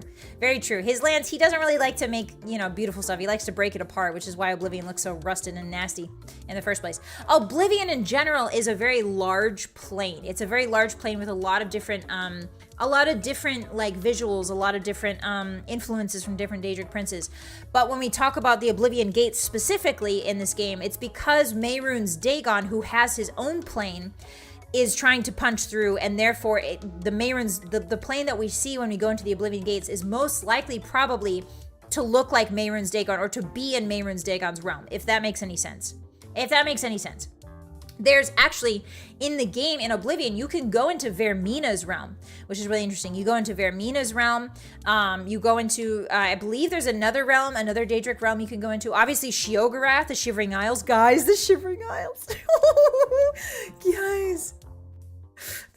We're getting Shivering Isles again. We're getting the Shivering Isles again, guys. Yes, I'm so excited. 2025 Shivering I'm sorry. I just remember that. Yes, Sheogorath is the best. It's true. We love Sheogorath, Dad. Shiver me timbers. We're going. My Dark Seducers. ... Yeah, but Dark Seducers in HD. Think about that. I wonder if they'll do a different setting for Boethiah's realm since it was just Dagon's Deadlands. Maybe, Kano. That would be cool. We also get horse armor. Thank you, Kiwi. How could I forget about the horse armor? With less restriction on storage space, they won't have to reuse tiles. That is a good thing, Pims, and I hope they take full advantage of that, to be honest. Will they charge us $20 for Oblivion Remaster DLC? I hope so, Madness. I hope so. I hope they charge us a ridiculous price. Because it would just be part of the Bethesda experience. You guys are expecting a Bethesda experience for no money? You guys are expecting a Bethesda experience for a bargain amount of money? You're in the wrong fandom. You're in the wrong fandom if you expect to not pay for DLC. Is all I'm gonna say. Will they use the old Shio lines? I don't know, Jacob. That's one thing I am worried about. The voice acting lines, a lot of the quirks of the voice acting are because of the limitations of the engine. A lot of that goofy dialogue that we have come to know and love is because of the limitations. I'm so hoping that they've kept that sort of vibe to it. If they fix it, I'll be very disappointed. But if they keep it, then that's great. I think they should keep it, to be honest. Maybe there's a happy middle ground where they recorded some lines and they also kept the vibe of the janky dialogue. You know what I mean? There could be a happy middle ground. We don't know. Bossy won't survive the hype to play it. It's true, Spaghetti. My heart rate's going up. Hi, Wave, welcome in. Not me watching all my principles go out the window to buy a horse armor in 2025. Not me surviving from Oblivion to Starfield, the era of gaming from Oblivion to Starfield, and caving into the horse armor in 2025. That's crazy. That's crazy of us. I love that for us, honestly. If they get rid of the goofy dialogue, it'll take out a lot of the charm. Very true, Vale. Very true. I hope they keep that. Guys, we survived Overwatch. Guys, we survived loot boxes. We survived the era of loot boxes, and we're gonna pay for horse armor. I can't believe this. I can't believe we're such suckers. Unbelievable. Voice acting takes a week of recording and showcases a lot of effort. There's no way they don't redo all of it. That's true, Rascal. I also think that they got to get the original voice actors, right? Surely they're all excited. Surely the original voice actors are like, oh hell yeah, I'm coming back for this, right? Like if I was an Oblivion voice actor and I saw the reaction of how people react to the voices online and how enthusiastic everybody, you know what I mean, is about your voice acting, I feel like I would definitely come back for that. Yeah, all three of them. The cool part is there's only 3 voice actors. So they really cut costs, you know what I mean? On the amount of voice acting. Maybe that's why the graphics was so great, is because they could afford to pour it into graphics instead of voice acting, because there's only 3 voice actors. One of them is Patrick Stewart. If Patrick Stewart doesn't come back, oh my god. Yeah, Sean Bean and Patrick Stewart might be a little bit difficult. I think they're just gonna reuse those lines, to be honest. We didn't survive. It's true, Tom Berry. We're just ghosts. We're just ghosts of our former selves. Time is a flat circle. Very true. Even Patrick Stewart, who crushed it. Yeah, Patrick Stewart would be awesome if he came back. Wait, no, did he die? He's still alive, right? Anyway, yeah, I don't know anything about the voices, and there's no way to tell what they're planning with the voices. I imagine that a production cycle that takes multiple years for a remaster probably should have new voices, if not they don't remastered redo voices. I feel like there would be tons of backlash, especially since they're reusing assets already. I feel like that too, Knight. But I feel like there's an argument both ways for redoing the voices and as well as not redoing the voices. So I'm not sure which I prefer. I hope that they manage to mediate a happy medium where like we can get the janky voices while getting new voice lines, getting perhaps new voice actors, maybe even. I would guarantee, I would actually bet money on this. They've probably gotten some of the Skyrim voice actors to come in for Oblivion. I would bet money on that. They've definitely gotten some of the Skyrim voice actors to come back, to come to Oblivion to add more content to it, especially because the Skyrim voice actors are familiar with how Bethesda lines go, and they're already sort of baked into the world, and they could cash in on the familiarity we have with Skyrim, so that the voice actors wouldn't sound out of place, basically. Like, think about it. Like, this game is so well known for its voice acting that shoehorning in a totally random talent could be a little bit off. But if you get a voice actor that's familiar to the fan base in general and put them in a new game, that would be less jarring, so to speak. Yeah, some of them are in Fallout, exactly. Bethesda does tend to use, and Bethesda adjacent IPs do tend to reuse voice actors, so... Patrick Stewart did apparently love playing Uriel. That's so good, Keno. Hi, Hyper, welcome in. Yeah, maybe we can marry Martin Septim this time, guys. Yippee. Todd Howard filing in Sean Bean slides. Even if not, I bet modders can mod them into the game. True, Todd. Hopefully this remaster. I'm so sorry, I keep interchanging them. Hopefully this remaster uses lets people mod. That would be really cool. Wes Johnson's had some health difficulties recently. Oh, turkeys, that's too bad. If Todd doesn't voice Maik, I'm gonna be real mad. Same, Petty, same. They stuck the Nord VAs in Bruma. Oh, that would be good. That would actually be really good, Nez. Yeah. That'd be really good. All right, here's Anvil, guys. This is so clearly Anvil. Ta-da! Look at that! Oh my god, it's Anvil in the flesh. Mermaid ass, mermaid ass. Excuse my French, mermaid ass. Look at that. Look how beautiful that is. Wow, if nothing else, the skybox looks really good, huh? The reflection in the water's so pretty. The church looks great. Again, guys, Anvil is a very brown. Everybody's like, it looks so brown. You absolute buffoons. Of course it looks brown. It's the Gold Coast. Have you not seen the Gold Coast? It's basically all browns. It's just waving grass. Of course there's less trees. It's the Gold Coast. There are less trees in the Gold Coast on average. Why doesn't it look gold? Hi, Cerulean, hi. Hi, Liggett. Yes, your favorite city in Cyrodiil. Yes, Anvil's a very cool city. I really like it a lot. It's called the Brown Coast. It's called the Gold Coast. It's just by the ocean, so it's always been washed out and brown compared to the rest of Cyrodiil. Compared to the rest of Cyrodiil, the Gold Coast looks very brown. It's very brown. The Gold Coast isn't all gold? Shaking my head. Why is it called the Gold Coast when it's brown? Man, frick you guys. What about the Yellow Coast? No, stop, JR, not the Yellow Coast. They had to purge a ton of voice lines in the original to fit in on the disc. I wonder if they keep them all this time. I am interested to see what they do vis-a-vis cut content. That could be really cool. I think that the cut content would be really neat to add back in. Let me move so you guys can see the rock textures look really good. However, that does look like a Skyrim rock texture. I'm not gonna lie to you guys. I'm almost positive that's a Skyrim rock texture. It could be Fallout 4, but it looks more Skyrim to me. Which is really interesting. The trees definitely look like Fallout 4 trees. Like levels up. Not necessarily trees in Fallout 4, but levels of detail and stuff like that. The bushes look great. The shading looks great. Again, this is an afternoon screenshot. You can tell by the wall shadow down here. Look at the wall shadow right here. Right here, right here. There's a wall shadow, which means it's the afternoon. So it's brown because not only it's afternoon, but also because it's the Gold Coast. Here in the Bay Area, the land around the Golden Gate is all brown all summer. Exactly, Sir Paddington. Yeah. And if there is weather, if there is proper seasons, that could be so awesome. Imagine proper seasons, guys. That would be crazy. Wow. You look like a Skyrim rock texture. Man, frick you. Frick you. Bossy, I'm sorry. I live near places like this and the buildings do not look this brown. Well, maybe Perennial White Strake smeared a little poop on there. maybe Anvil went through a poop crisis. You never know. Maybe it's like the molasses flood. But instead of that, it's poop. You don't know. Maybe horse dung became a popular fixture for painting. You don't know. They're actually remaking Oblivion. Yeah, they're doing a remaster, Shadow Drake. Welcome in. Yeah, it's a remaster. You look like a Skyrim fish texture boss. Oof. That's a good insult. Oof. There's a Skyrim mod that implements full seasonal progression. Oh, really? That's really cool, Leggett. I think I know what you're talking about. I've done the cold and wet mod, but I think I've seen the seasonal mod. Anyway, this looks great, and it looks like Anvil. It looks like Anvil would look in the height of summer. And to be honest, guys, you're forgetting Anvil's near Hammerfell. Okay? Excuse me. Anvil is near Hammerfell, all right? And Hammerfell's pretty much a desert.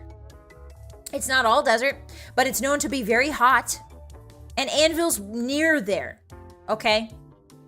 So think about that. Consider that.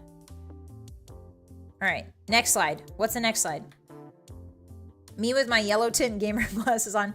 Ta-da! Guys, look. It's the city. Wow, guys, the Imperial City, guys. Wow, look at it. At sunset, obviously it's a sunset. There's some auroras in the sky even, look. Towards Skyrim, that's the north. That's the border, that's Bruma over there, that's Skyrim. They're showing the auroras near Skyrim. How cool is that? Yes, it's the city of the White Gold Tower, yes. It looks the same. It looks the same as in my dreams, guys. I think that's the Mages College right there. That's the Mages College, right? Right here is the Mages College. That's not the jail. There's no way that's the jail. The jail's on the other side. I wonder if they'll remove the loading screens between city sections. I don't know, big guy, because Fallout 4, the cities, if we're basing this off of like the most quote unquote recent Fallout, the most recent Bethesda game that's not Starfield, Fallout 4 had its cities in outside, I think. No, it didn't. It had loading screens. Okay, it had loading screens. It did. Like Good Neighbor had a loading screen. Yeah, I remember now. They probably have a general loading screen for the city itself, but I think within the city, you probably can move freely. I would hope so, anyway. Yeah, the cliffs by the bridge look great, Chunky. The university and the waterfronts below. Ah, yeah. Thank you. Hi, Teeter. How you doing? Starfield exists. One day, Todd Howard will make another Scrolls where you can travel all over Cyrodiil. I would love that, Kiwi. I would love that. Just like I would love a Pokemon where you can do that with all the Pokemon regions. Oh, so thank you for the sub. Welcome in. I'm hyped. Me too. I'm really excited. There's a tower. There's interestingly, guys. Can you see where my ear is? That's Azura's statue, right? I'm almost positive that's Azura's statue. Where my gray ear is, a little tip. I think that's Azura's statue. Yes. That's gotta be. That's gotta be. What else would that be? That's not the Wizard Tower DLC, is it? Is that the Wizard Tower DLC? I wonder if they'll keep Radiant AI. It's kind of core to Oblivion, but I imagine it's hell to work with. Yeah, GTT. We'll see. We'll see how much they messed with it. Hi, Az. It definitely looks like that, but I can't say. Yeah, me neither. Azura's statue's just on the ground somewhere. That might be the Wizard Tower DLC then, right here. Yeah, actually, Cyrodiil is quite close. Cyrodiil has a city called Bruma in the north, which is very close to Skyrim. It's on the border. Bruma is on the border between Skyrim and Cyrodiil. So you can get very, very close to Skyrim. In fact, I think Bruma used to be part of Skyrim at some point before the Empire, marched in. But yeah, the Azura statue is near Winterhold farther north.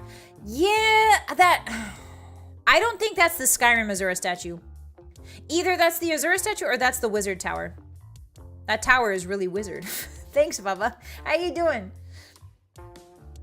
It wasn't built in the third era. Ah, I see, David. Okay.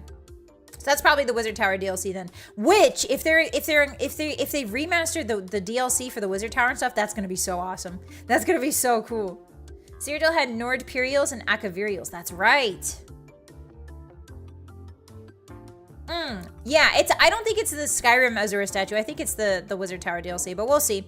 We'll see. Who knows? It could be anything. It could be anything. But that's the only thing I can think of that far north. And that tall, that far north. It's in the right spot for Frostcrag? Okay, nice. It's probably Frostcrag then. I think the Azura statue is slightly hidden behind a part of the mountain. Oh, that's right, Kano. The Azura statue...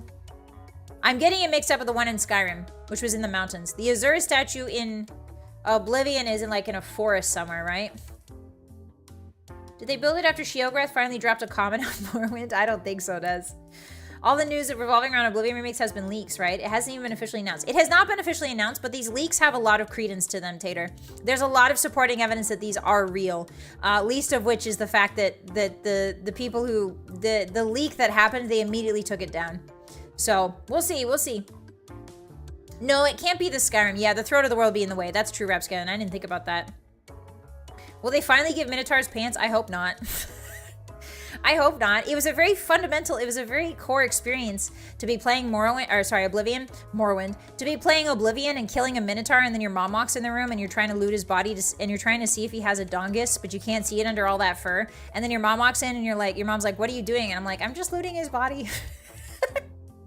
It's a very core experience. I feel like a lot of new gamers should experience that. What about the spider ladies? Oh, that's true. Spider ladies have boobers as well. The spider ladies, what are they called? What are they called? Summon Daedra. What are the spider ladies called again, guys? Daedra something. Driders, thank you, Driders. Yes, Driders? No, they weren't called Driders. Spider Daedra, yes, they were called Spider Daedra. Thank you, my mums. They weren't called Driders. That's D&D, I think.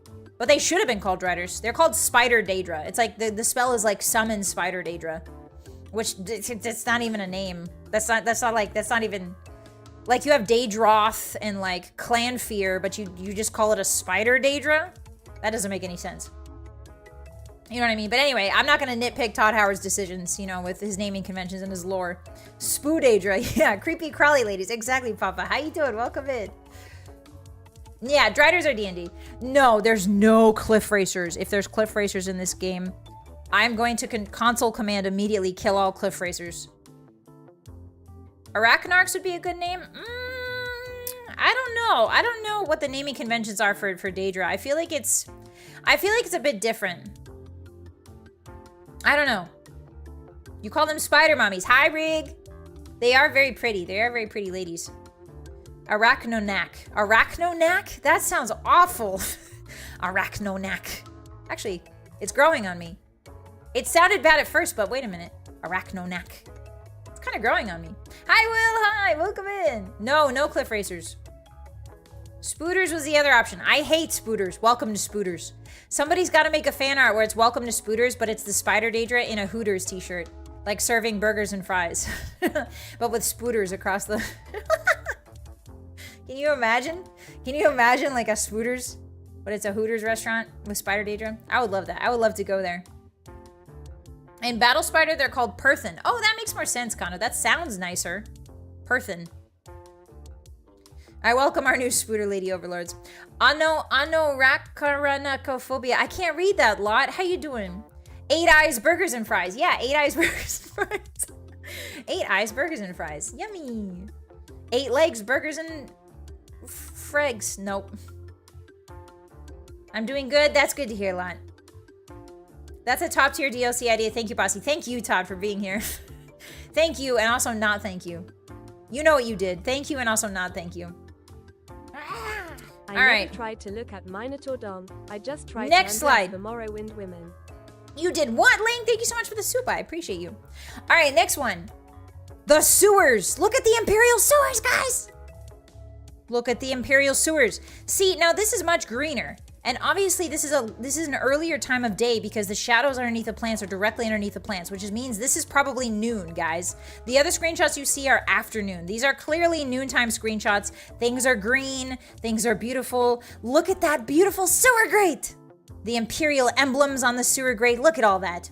Hi, Danish, welcome in. Oblivion Remake handed over. I know, are you excited? Welcome, welcome. We're just yapping about it. Look at that sewer. That's the sewer you appear out of once you've spent 10 hours in the character creator like I have. It looks so good, guys. The rust on it. I love the way that the shadows are playing over here on the right side. It's beautiful, guys. Lots of good green, lots of good green.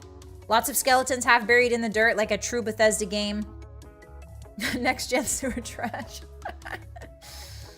I don't care who Alexia sends. I'm not going to the sewers. A typo, have you been scarred? It's true. I played, guys, if you don't know, I play Morrowind every Monday. And we just finished the Tribunal DLC. And oh boy, it was a lot of sewers. Bossy excited for sewers. Morrowind finally got to her love. Thank you, Dad. Thank you for the soup. But yeah, I guess Morrowind finally broke me, guys. I can't believe I'm excited for sewers. Morrowind finally broke me.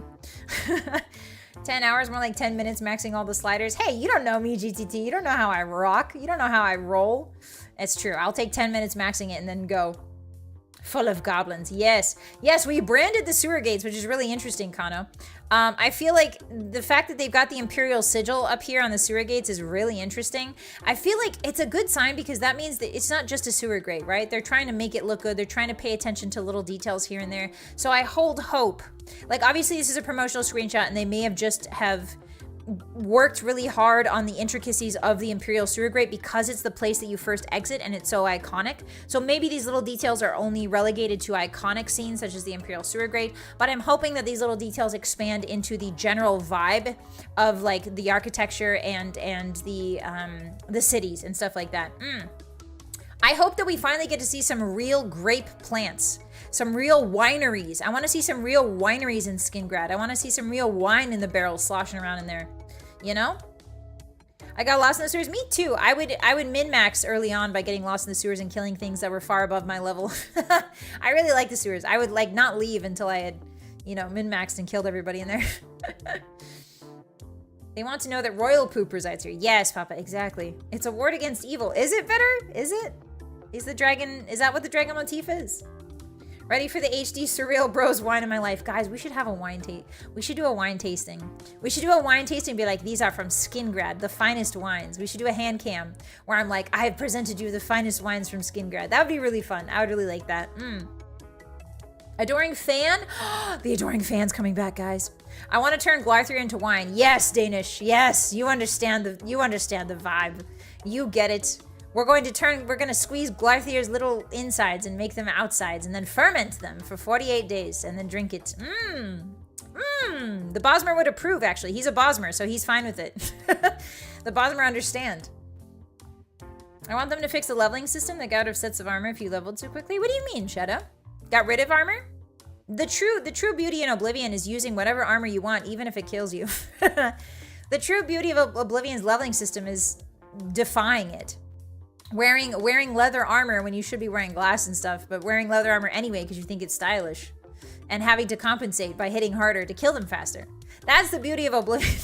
But then again, I'm a sucker for Oblivion pain, so I understand the leveling system's not for everyone, but I really do like it. I like the harsh leveling system. I think it's a good difficulty.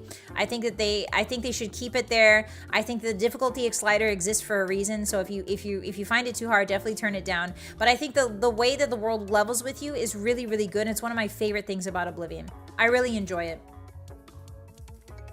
Raid the serial operation in Skingrad, get wasted and wake up in jail after sucker punching a guard. God, I wish, Kulek, I wish. Reaching high level and finding bandits in full danger armor. That's fair. That's fair. I don't think the bandits should have. On the one hand, I did kind of miss when bandits, like in Skyrim, the bandits do not, like, they just stay bandits. You know what I mean? They don't really get like really good. From what I remember, they don't get that good of armor. They're limited to the types of armor they can get. So I enjoyed having fights with bandits that had full Daedric armor because it made it more difficult, and also it made it more feasible. If I can get Daedric armor every time I blink, then they should also have access to that Daedric armor. You know what I mean? Like, it doesn't make lore sense, obviously, because Daedric armor is supposed to be rare. It doesn't make lore sense, but it makes game mechanic sense for the bandits to have access to the same level of armor that I do, you know? Hi, Farmer, welcome in. We're talking about the Oblivion Remaster. How you doing? Hi. Spectre, welcome in. I think it needs to be a bit greener. No, the brown filter, we just discussed this, Spectre, actually. This brown filter that you see is because that's Anvil, the Gold Coast, and it's afternoon. So we have to take into lighting into consideration. Sorry, I'm too excited. Like, clearly this screenshot down here, that's afternoon. That's not noontime. You can see by the tree shadow that's afternoon. And Bethesda is known for like changing the color as like the time goes on and as atmospheric color basically. So I assure you it's going to be a lot less brown than you think. Don't worry about that. Like just looking at this here, if we look at the Imperial Sewer screenshot here, This is the other side of the Imperial Sewer, and you can tell it's noontime because the shadows are directly under the plants. So, like, this is very green. If you literally turn around from that brown screenshot, this is what it looks like. What was that, Ness? Thank you for the follow. I appreciate that. Hi, B-Boop. Are there any big things you want from the remaster? Ooh, I would like more Oblivion gates. I would like more randomized Oblivion layouts, Oblivion gate layouts. I would like levitation to be brought back or to be introduced into Oblivion. I would love levitation from Morrowind. Even if it's super nerfed, I would really like levitation. I hope they keep telekinesis, because telekinesis is one of my favorite aspects of Oblivion. I hope that the janky system, the janky speechcraft system stays, because I also really like that janky speechcraft system. I really enjoy that. Other than that, I'm not hoping for too much. I'm waiting to see what they do. We're frick it, we ball type of vibe. That's my vibe going into this. I don't really have any big expectations. I want the Shivering Isles to look good. I hope that the Shivering Isles sort of stays the same, but with maybe a few enhancements. But other than that, I'm so pumped. Make a way to level up unique weapons. Oh, that would be cool. Yeah, the original Oblivion, the weapons were scaled to your level when you received them. So that meant that if you got something like Chill Rend at level 5, it would forever be a level 5 Chill Rend. So I would like the scaling ability. I would like the weapons to scale with you or something like that. I don't know how. And obviously it would take away from the min-maxing that we do in Oblivion. Because I would always wait to get Chill Rend until I was level 20, just so that it wouldn't be a garbage sword by the end of the game. Spectre, thank you for the follow. Enjoy this for emotes. The gate layout got samey after a while. Exactly, Nord. Like, at one point when I was a kid, I memorized all of the gate layouts, and the moment I stepped into an Oblivion gate, I knew exactly which layout was, and I could cheese it just to end it faster. So yeah, just to get to the sigil stone really fast. So I took a lot of pride as a kid in being able to speedrun the gates. I would show my mom. I would be like, Mom, look, I could do this in 5 minutes, and she'd be like, that's nice, sweetie. I don't know what that means. Hi, Storms. I wonder how hard they go on the changes. That's such a good point. Like, that is the essence of how I feel, essentially. I wonder how hard they're going to go on the changes. We don't know yet. We know the bare bones, but I am excited by the possibilities. I am tempering my expectations of the possibilities, obviously, because I'm a Bethesda fan, and I know better than to get, like, wild with my expectations. I temper my expectations because I've been a Bethesda fan for at least 10 years now. But at the same time, I am leaving room for curiosity. I am leaving room to be surprised pleasantly. I am leaving room for optimism, and I think that's gonna really improve my experience, at least of Oblivion, as someone whose first game was Oblivion, first Bethesda game was Oblivion, and as someone who's spent 4,300 hours in Oblivion, that is how I plan to go into this, if that makes any sense. But yeah, welcome in. Hi. Transmute. Oh, transmuting minerals could be cool too. I am curious about how they're going to handle the mining, if they're going to go the Skyrim route or if there's going to be mining at all. It'll be really interesting. Yeah, my hope in Whimsy is always intact, Madness. Nobody can take that away from me, not even Todd Howard. He's not strong enough to do that.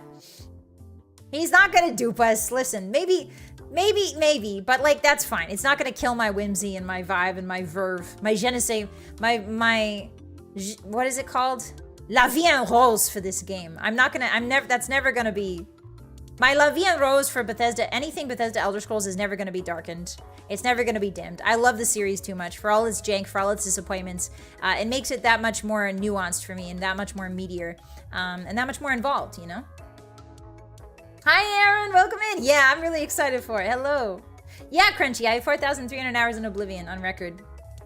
A great mindset to have. Thank you, Farmer. Yeah, I don't think it's a bad thing to hope, guys. I genuinely don't think it's a bad thing to hope. And I think that in this era of video games, when we're very jaded and we're very, like, let down, I think it's okay to have a little bit of hope. I think it's okay. It's okay if that hope gets let down. It's all right. But to have hope at all is a very important thing. So yeah, I hope you guys aren't too pessimistic. I hope you aren't too pessimistic. It's okay if you are, though. It's all right. I understand. I'm not going to begrudge you that. Anyway. This was the My Feel When. This is the My Feel When screenshot. When I woke up and saw this and I realized it wasn't modders, this is exactly what my face was. In bed. I was in my wolf bed crying. I literally cried. I had tears. I'm really excited, guys. I'm really hopeful. I want to believe, guys. And no one will stop me from believing. It looks so good. This is apparently the deluxe version, what the deluxe version of the game's, like, the copy is gonna look like. I'm not sure like how accurate that is, but that's what, apparently there's obviously going to be a deluxe version, which I imagine will include the horse armor. They even put it on the cover there. You can see the horse right there. It'll probably include the horse armor as well as the Shivering Isles DLC, the Knights of the Nine DLC. Oblivion, I'm going to say this, and I know this is controversial, but Oblivion has the best, outside of the horse armor, has the best DLC of all time. Oblivion is still unbeaten. I think the only DLC that came close to it for me was the Far Harbor DLC for Fallout 4. Far Harbor kind of reached there. It kind of reached there for me. A little bit. But Oblivion has the greatest, without a doubt in my mind, has the greatest DLC packs of maybe any video game ever. There's the Knights of the Nine, there's the Shivering Isles. The Orrery is obviously a little bit lackluster, but the Shivering Isles by itself constitutes at least 80% of the greatest DLC of all time.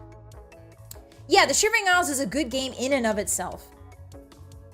Oh yeah, New Vegas. Obviously, New Vegas is a close contender. New Vegas is a very close contender for the best DLCs of all time. But I believe in my heart of hearts that Oblivion, just by a tiny margin, just by a tiny percentage, squeaks and ekes out the title of best DLCs ever from Fallout New Vegas. I think, Fallout New Vegas is very close behind. Old World Blues, Dead Money, like all of it, all of that DLC is very good. But I think Oblivion squeaks by just a little bit, and I'm not sure why. I'm gonna have to inspect that more. I'm gonna have to think about that more and inspect that more in my own why I think that. It could be my Oblivion bias, so we're gonna have to inspect that someday, my own bias. But I still believe that Oblivion has the greatest DLC of all time. It could be nostalgia. That could be my nostalgia too. Yeah. I want to play New Vegas. Yeah, the best part about New Vegas is that is looking forward to playing all the DLC again, to be honest. It might slightly beat the others. Yeah, Chunky, I would say that if you, honestly, I could see going either way. I might wake up tomorrow and be like, oh, maybe New Vegas does have better DLC. But for some reason, Oblivion ekes by.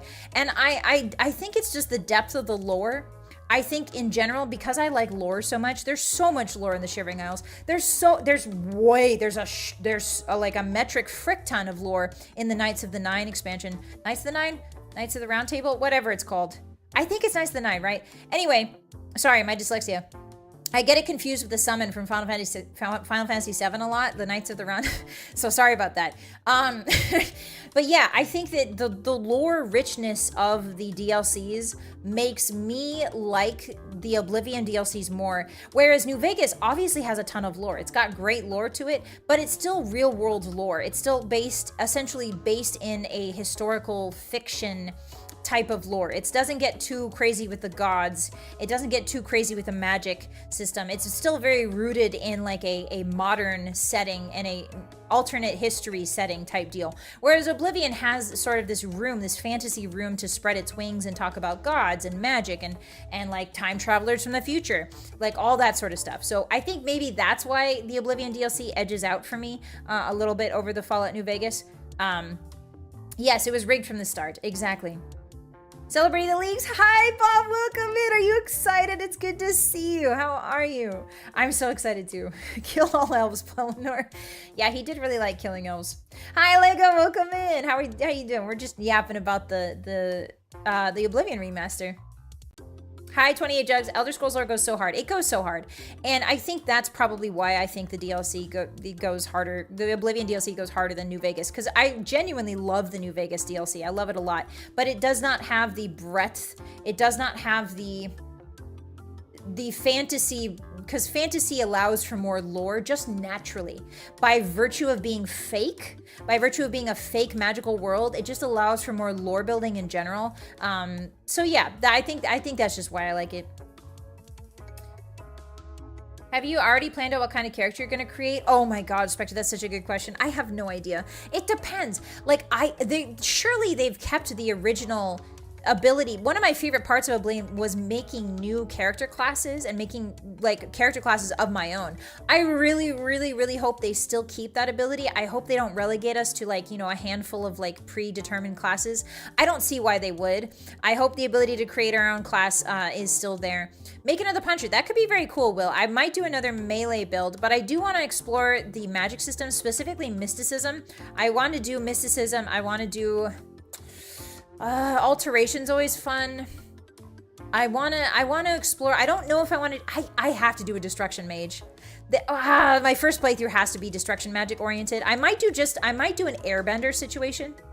I might do an Avatar: The Last Airbender situation, or in D&D, as we call it, Way of the Four Elements Monk, where it's like a punch build with also like just insane like fireball ice powers, essentially. Is punch possible in Oblivion? Yes, it is, Pims. It is. It's called hand to hand. It is very viable. I think I'm gonna make a mad mage. Yeah, I think mages, I think you would not be remiss. Sorry, my eyes are itchy. My wolf eyes are itchy. You would not be remiss to make a mage your first playthrough just to explore the magic system and how you can make spells. In fact, I would encourage, if you're doing Oblivion for the first time ever, if this is your first time experiencing Oblivion or even a Bethesda game, I highly doubt that.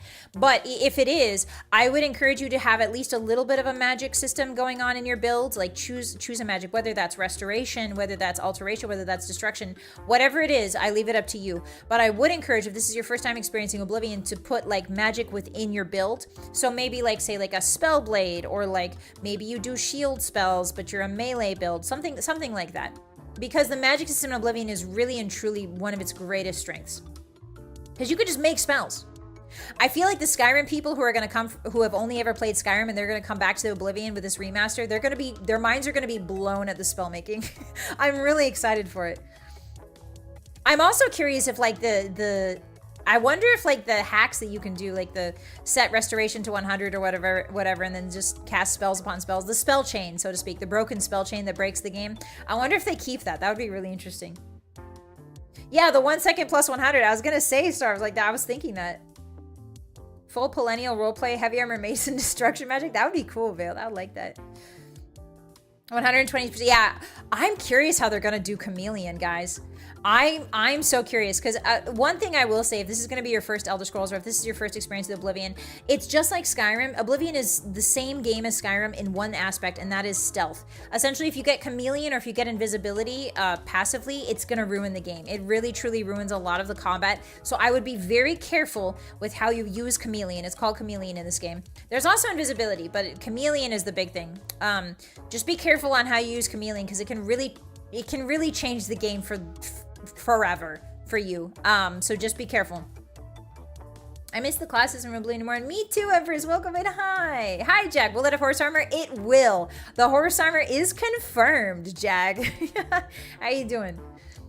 I hope they keep the item dupe glitch. I do love the item dupe glitch. I hope so too. I think if they haven't messed with the core coding, I think it should be fine, right?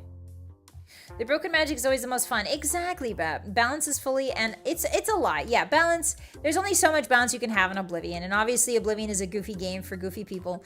So it eventually gets goofy. But that's why I'm an advocate for the level scaling. I hope that the level scaling remains the same, because the game gets so goofy with its damages in late game.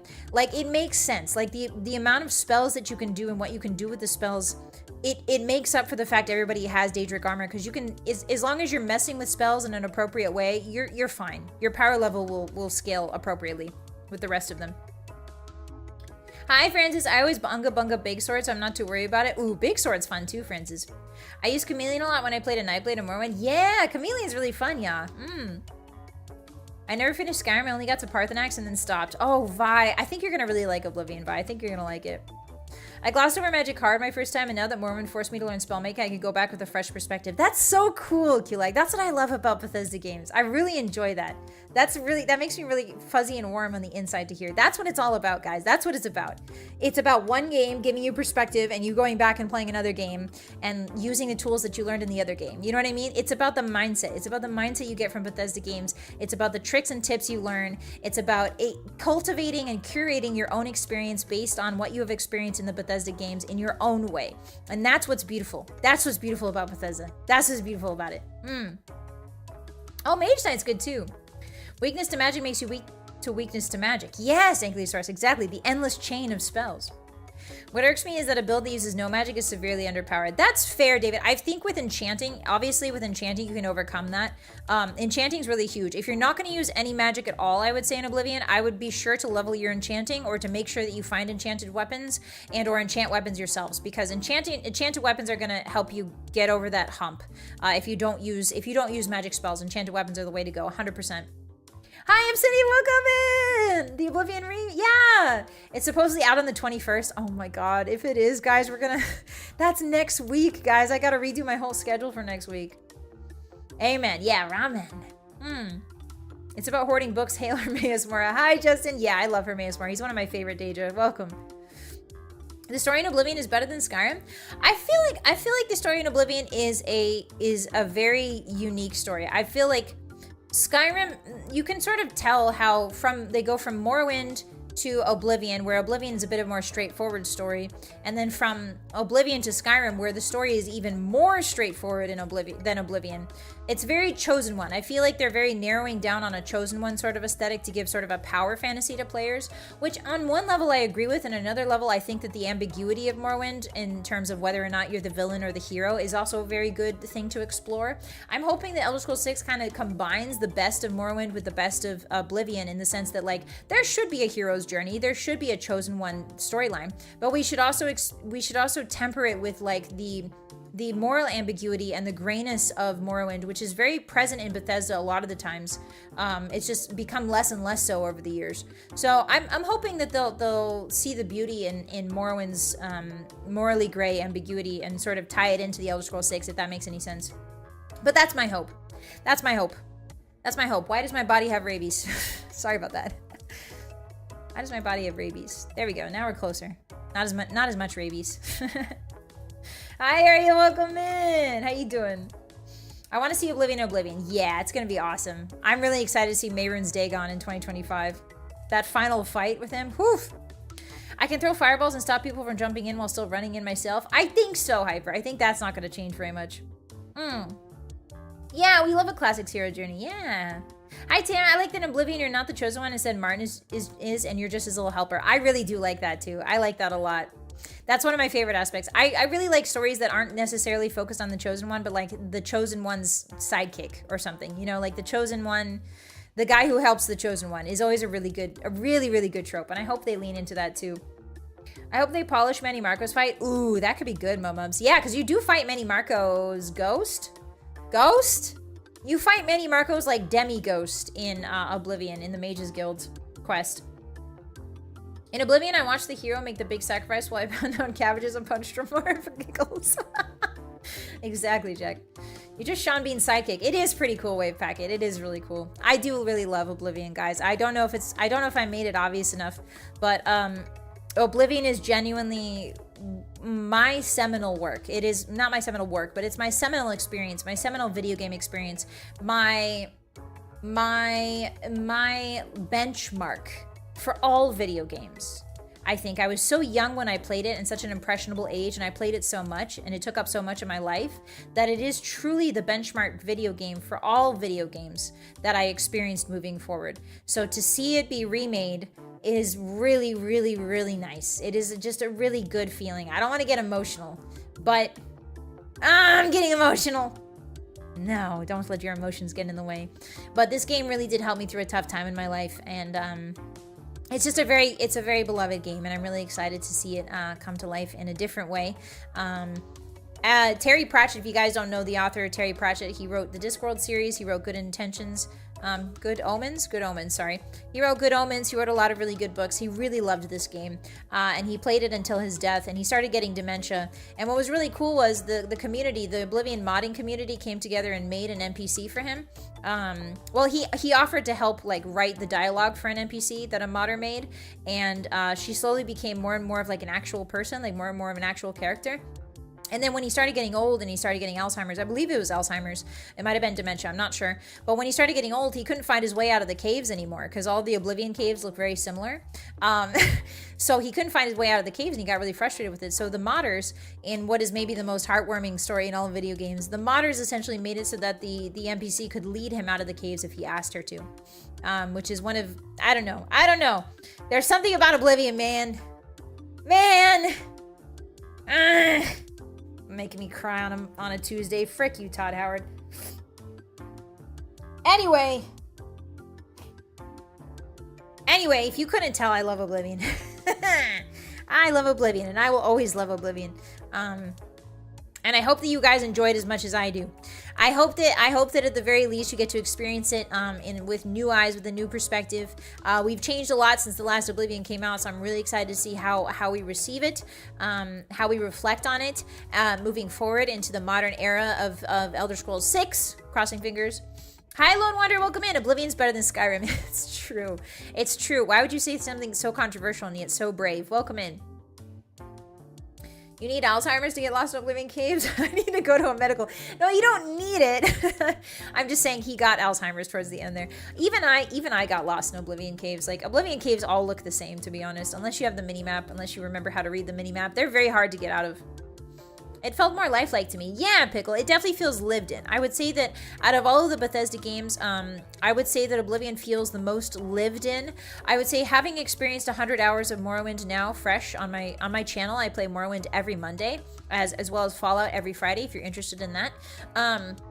But basically, like, Morrowind, having come off of Morrowind for, like, I think 100 hours, Morrowind does not feel as lived in as Oblivion does. Morrowind feels mysterious and grand and arcane and confusing and more like a fever dream. Oblivion feels like coming home to a warm bowl of soup on a cold day. It feels very lived in. It feels very, very thought out. It feels, for all its jank, it feels more homey, I guess, but also more real in the sense that these NPCs are real people. And yeah, I mean, they walk into each other for like 10 minutes. They walk into each other on a road, obviously, but they also feel a little bit more realized. I feel like a little bit more real, less fever dream, more real, you know? I have played Morrowind. Yes, Lomar, we do it every Monday here on the channel. Same time, same place. Do you think the remaster updated the leveling system? Maybe, Onion, we will see. I'm not sure. The mechanics of it, I would be interested to see. I'm surprised that, like, no video game outlets or no, like, video game websites have gotten, like, an early copy of this. I'm surprised. If it's dropping on the 21st, like, maybe they'll start releasing the articles this week, you know what I mean? But usually stuff like this gets, like, press copies go out first. So I'm very, very curious why there's so little coverage, and it is a bit worrying, but we will see. I'm not sure. I can't wait to accidentally steal a carrot off an NPC's plate with the entire town calling the guards and running me out of town. Exactly, Spectre, exactly. Morrowind's a broken and mostly abandoned world. Yeah, that's true, Bap. I didn't think about that. What other non-Bethesda RPGs have you played? I've played a lot of Final Fantasy, Monkfish. I've played a lot of Final Fantasy, a lot of Square Enix. Square Enix is, like, my second favorite publisher. I play a lot of 9, a lot of 8, 9, 10. 8, 9, 10, 12 are some of my favorite Final Fantasy games. I've also played Pillars of Eternity. I've played, what do you call it? That other one, Divinity. Divinity Original Sin 2 I've played. I played Baldur's Gate. I've played a lot of JRPGs, a lot of them. I can't remember all of them. Breath of Fire. What else? We've played, not on this channel, but I've played Fire Emblem. Mostly JRPGs. Western RPGs, I'm just starting to get into things like CRPGs now. But my main experience has been Bethesda RPGs as well as JRPGs. If they change one thing, I hope it's the scaling. We'll see, Leggett. We'll see. I'm hoping that they make it a little more friendly. A little more friendly would be nice. A little more, because, like, I've tried to jank up the Oblivion slider all the way to the difficulty of the Oblivion slider all the way, and it's impossible. It's impossible to play without breaking the game. The color in the remaster looks washed out. It's not, Bewez. You gotta look at it again. Here, let me show you. Look at it again. I promise it's not. You just saw it at a different time. Look. Look at that. That's all green and beautiful. Look at that. That's the Imperial Sewer at noon. That's the Gold Coast, where it's like by the ocean and it's dried out. It's dry grasses in the Gold Coast. Of course it's brown. Look, this thing right here, this little brown thing right here, it's because it's afternoon.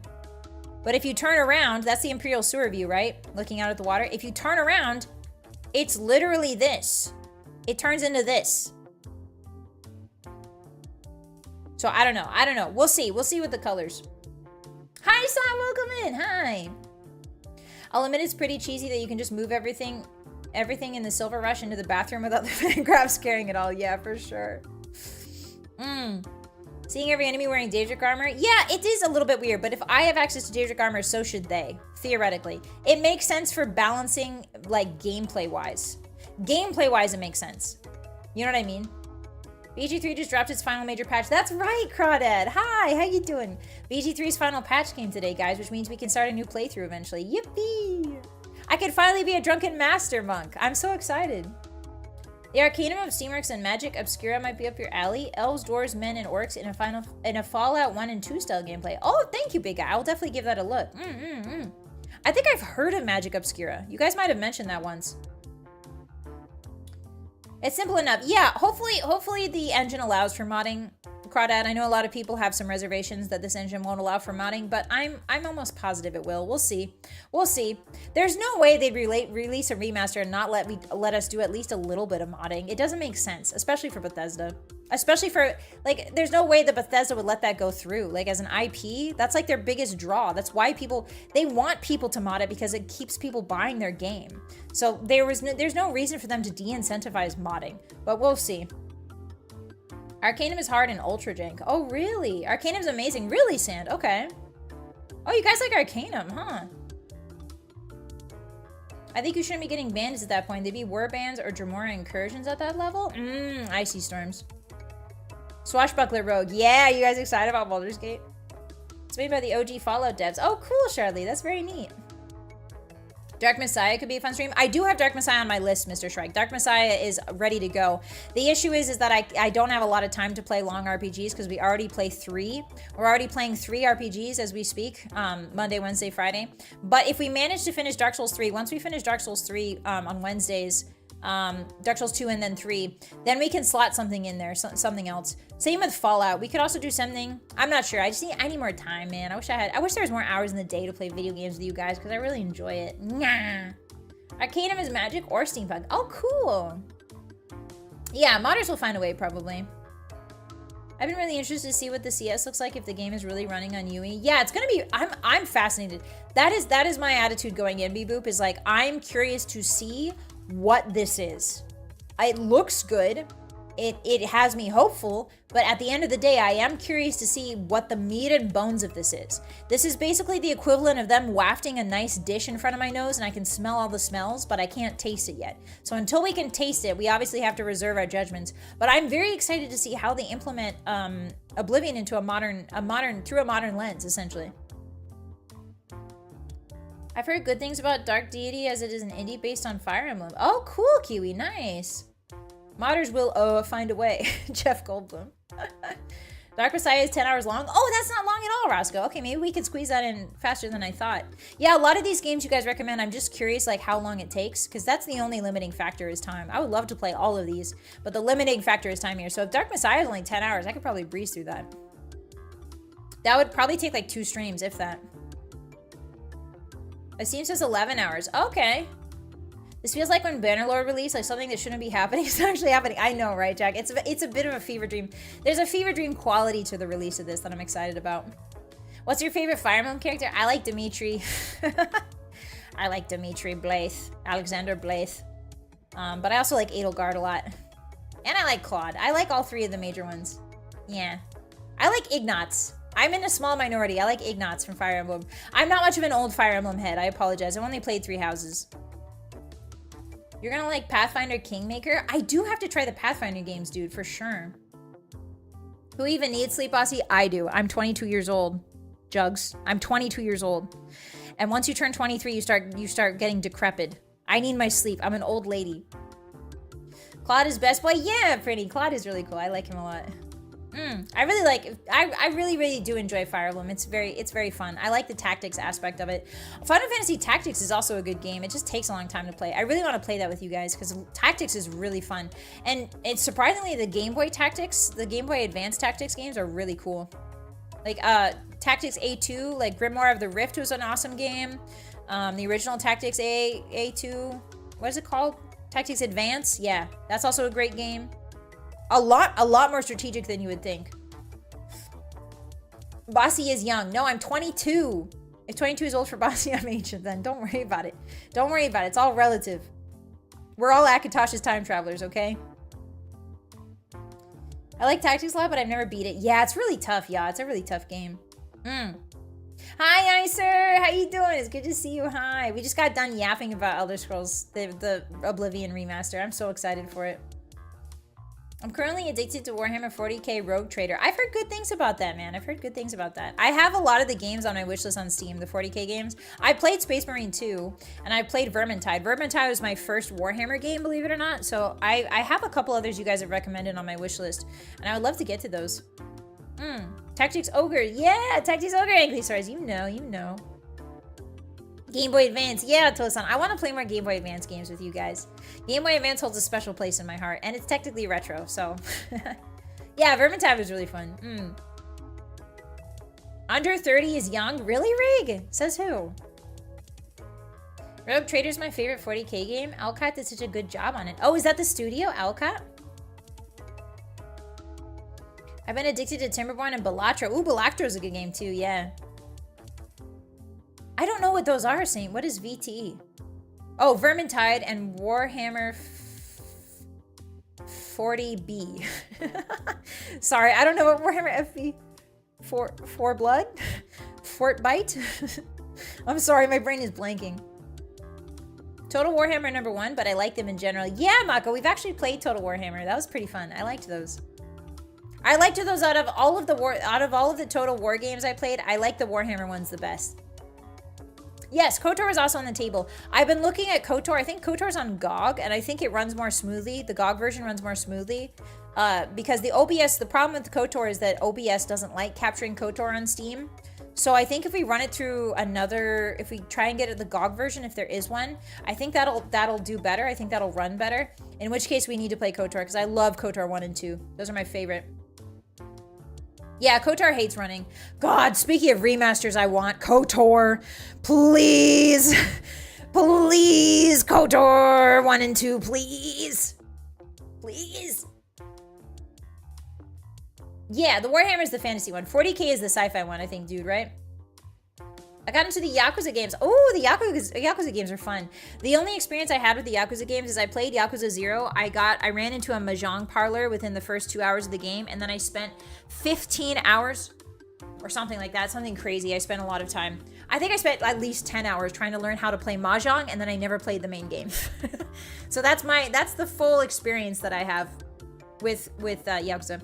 Try windowed KOTOR. I have tried everything, Will. I have tried everything under the sun to get KOTOR to work on OBS. I promise you. Every single thing, and it's not worked. So we have to get another version of the game. Legend of Dragoon. What's Legend of Dragoon, Trunk? I've never heard of that one. Hi, Kitty. Welcome in. It's good to see you. Hi. Jade Empire is the best KOTOR game. I have to play that one, Maka. I've never played that one. But I'm scared, like, again, like, it's so old again. It's old, and I don't think OBS would handle it very well. Disney hate. Pims, don't say that. They're here. The lawyers are here. Disney love. Disney love. The lawyers are in chat, everybody. Disney's lawyers love to hang out in my chat. Disney love. I love Disney. Yes. Nodding my head. Legend of Dragoon is a late PSX game. Ah. The real question is, when are you going to play Daggerfall? That's a good question, Aaron. If the Oblivion remake comes out, remaster comes out next week, I am not going to be playing Daggerfall for a hot minute. I have to get through the remake first. Clinton, thank you for coming Moon Puncher for 2 months. Thank you so much. I appreciate you. Yeah, Disney's in the walls as we speak, Pickle. We love the mouse in this house. Yes, nodding. We love the mouse in this house. Yes, of course we do.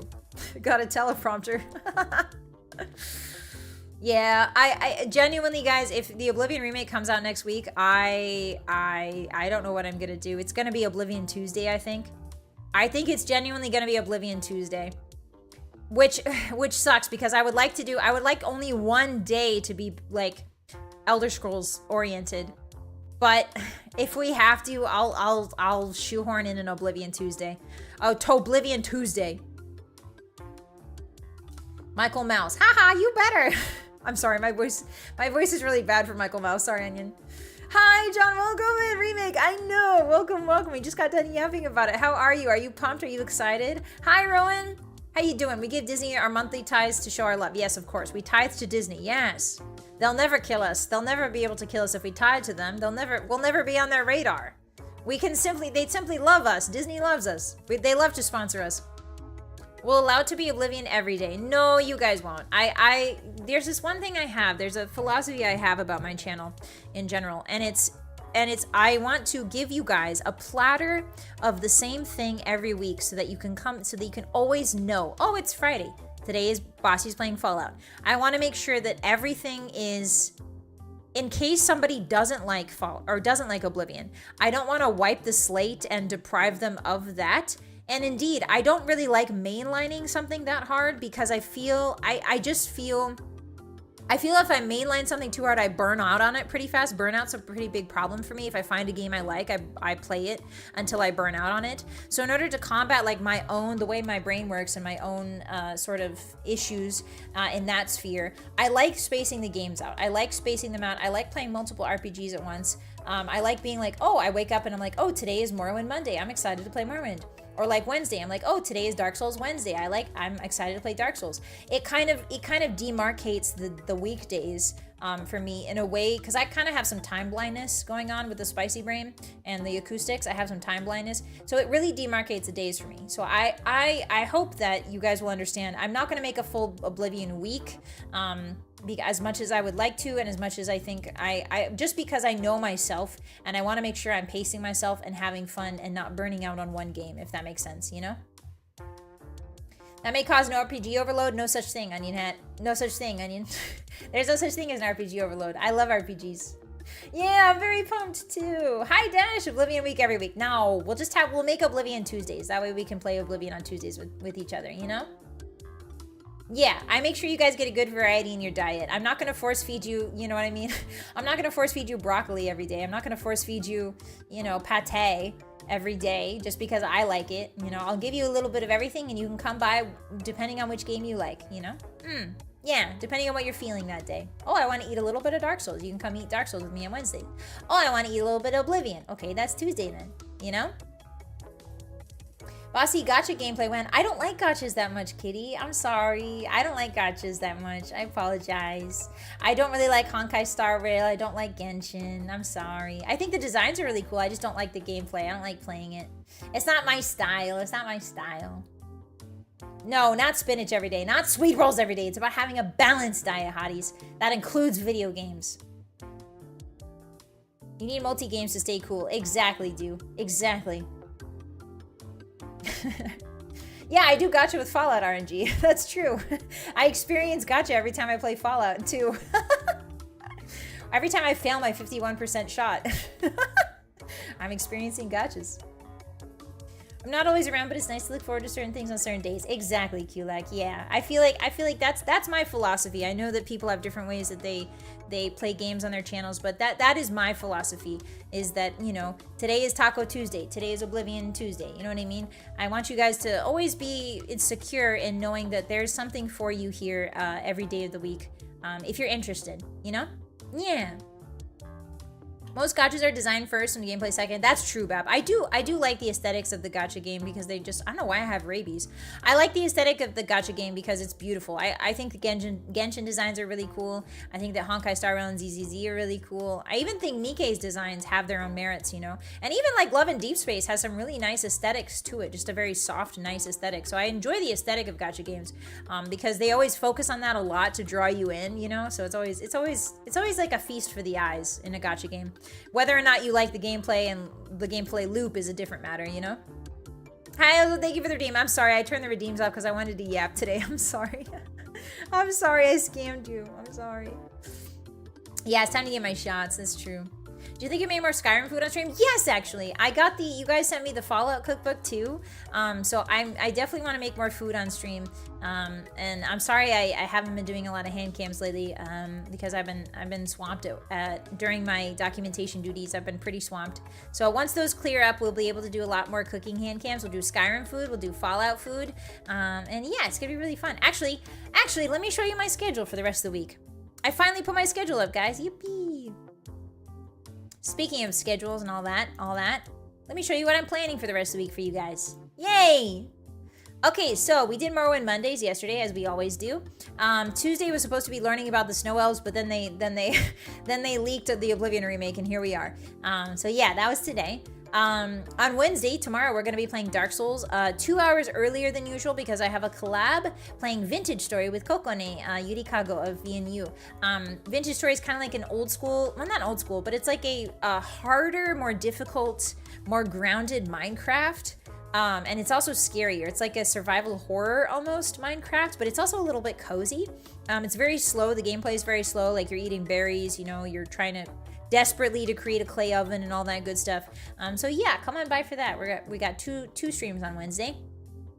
And then Thursday, we have a collab. We have a single collab. Yippee, we're playing Repo. I know you guys are Repo burnout, but I wanted to play Repo with my beautiful ladies, Shura, Mochi, and Daya. It's going to be a really fun time. So yeah, Thursday is the Repo collab, and that's it for that day. And then Friday, we've got 2 streams again. We're playing Fallout 2. I messed up the times for this. I forgot to put the correct times in, so there's JST and PST. Sorry about that. But Fallout 2 will be at 1 p.m. PST. It'll be at 1 p.m. I'm moving it up because, oh, actually, no.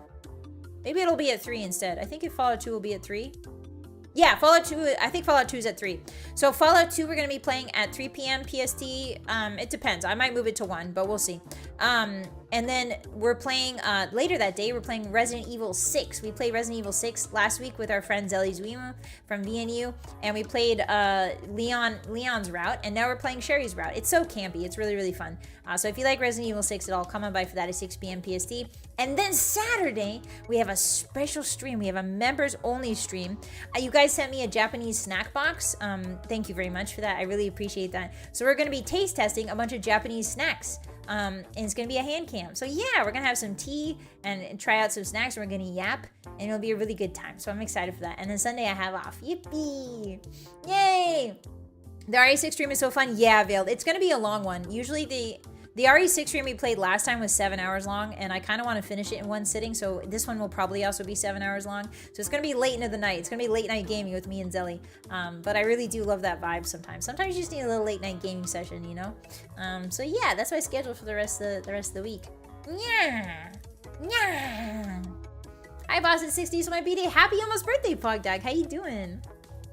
It looks like a fun week. Yay! Thank you, Chunky. I'm glad. Yeah, RE6 Chaos. RE6 was really fun. It's so much more campy than I thought it would be. Aren't we in PDT right now? We are, Nix. I'm sorry. I forgot to change the times on that particular slot. I apologize. I need to play Repo? I think you should. With friends, it's a really fun game lot. Yeah. Zebby, you guy. Yeah. I'm excited for a nonstop week of Bossy playing Oblivion. Vanilla, I literally just said I'm not going to do that. Listen, Vanilla, I'm pacing myself, okay? I'm pacing myself. I'm not gonna binge. I'm not gonna eat a whole bunch of Oblivion in front of you guys, okay? I'm gonna pace myself. Nothing's gonna change. I'm still gonna play Morrowind on Mondays and Dark Souls on Wednesdays and Fallout on Fridays. That will never change. We're probably gonna do, if the Oblivion remake drops, if the remaster drops next week, we will do Oblivion Tuesdays. Oblivion Tuesdays. And I will not play it without you guys. I will not play it. I want you guys to see.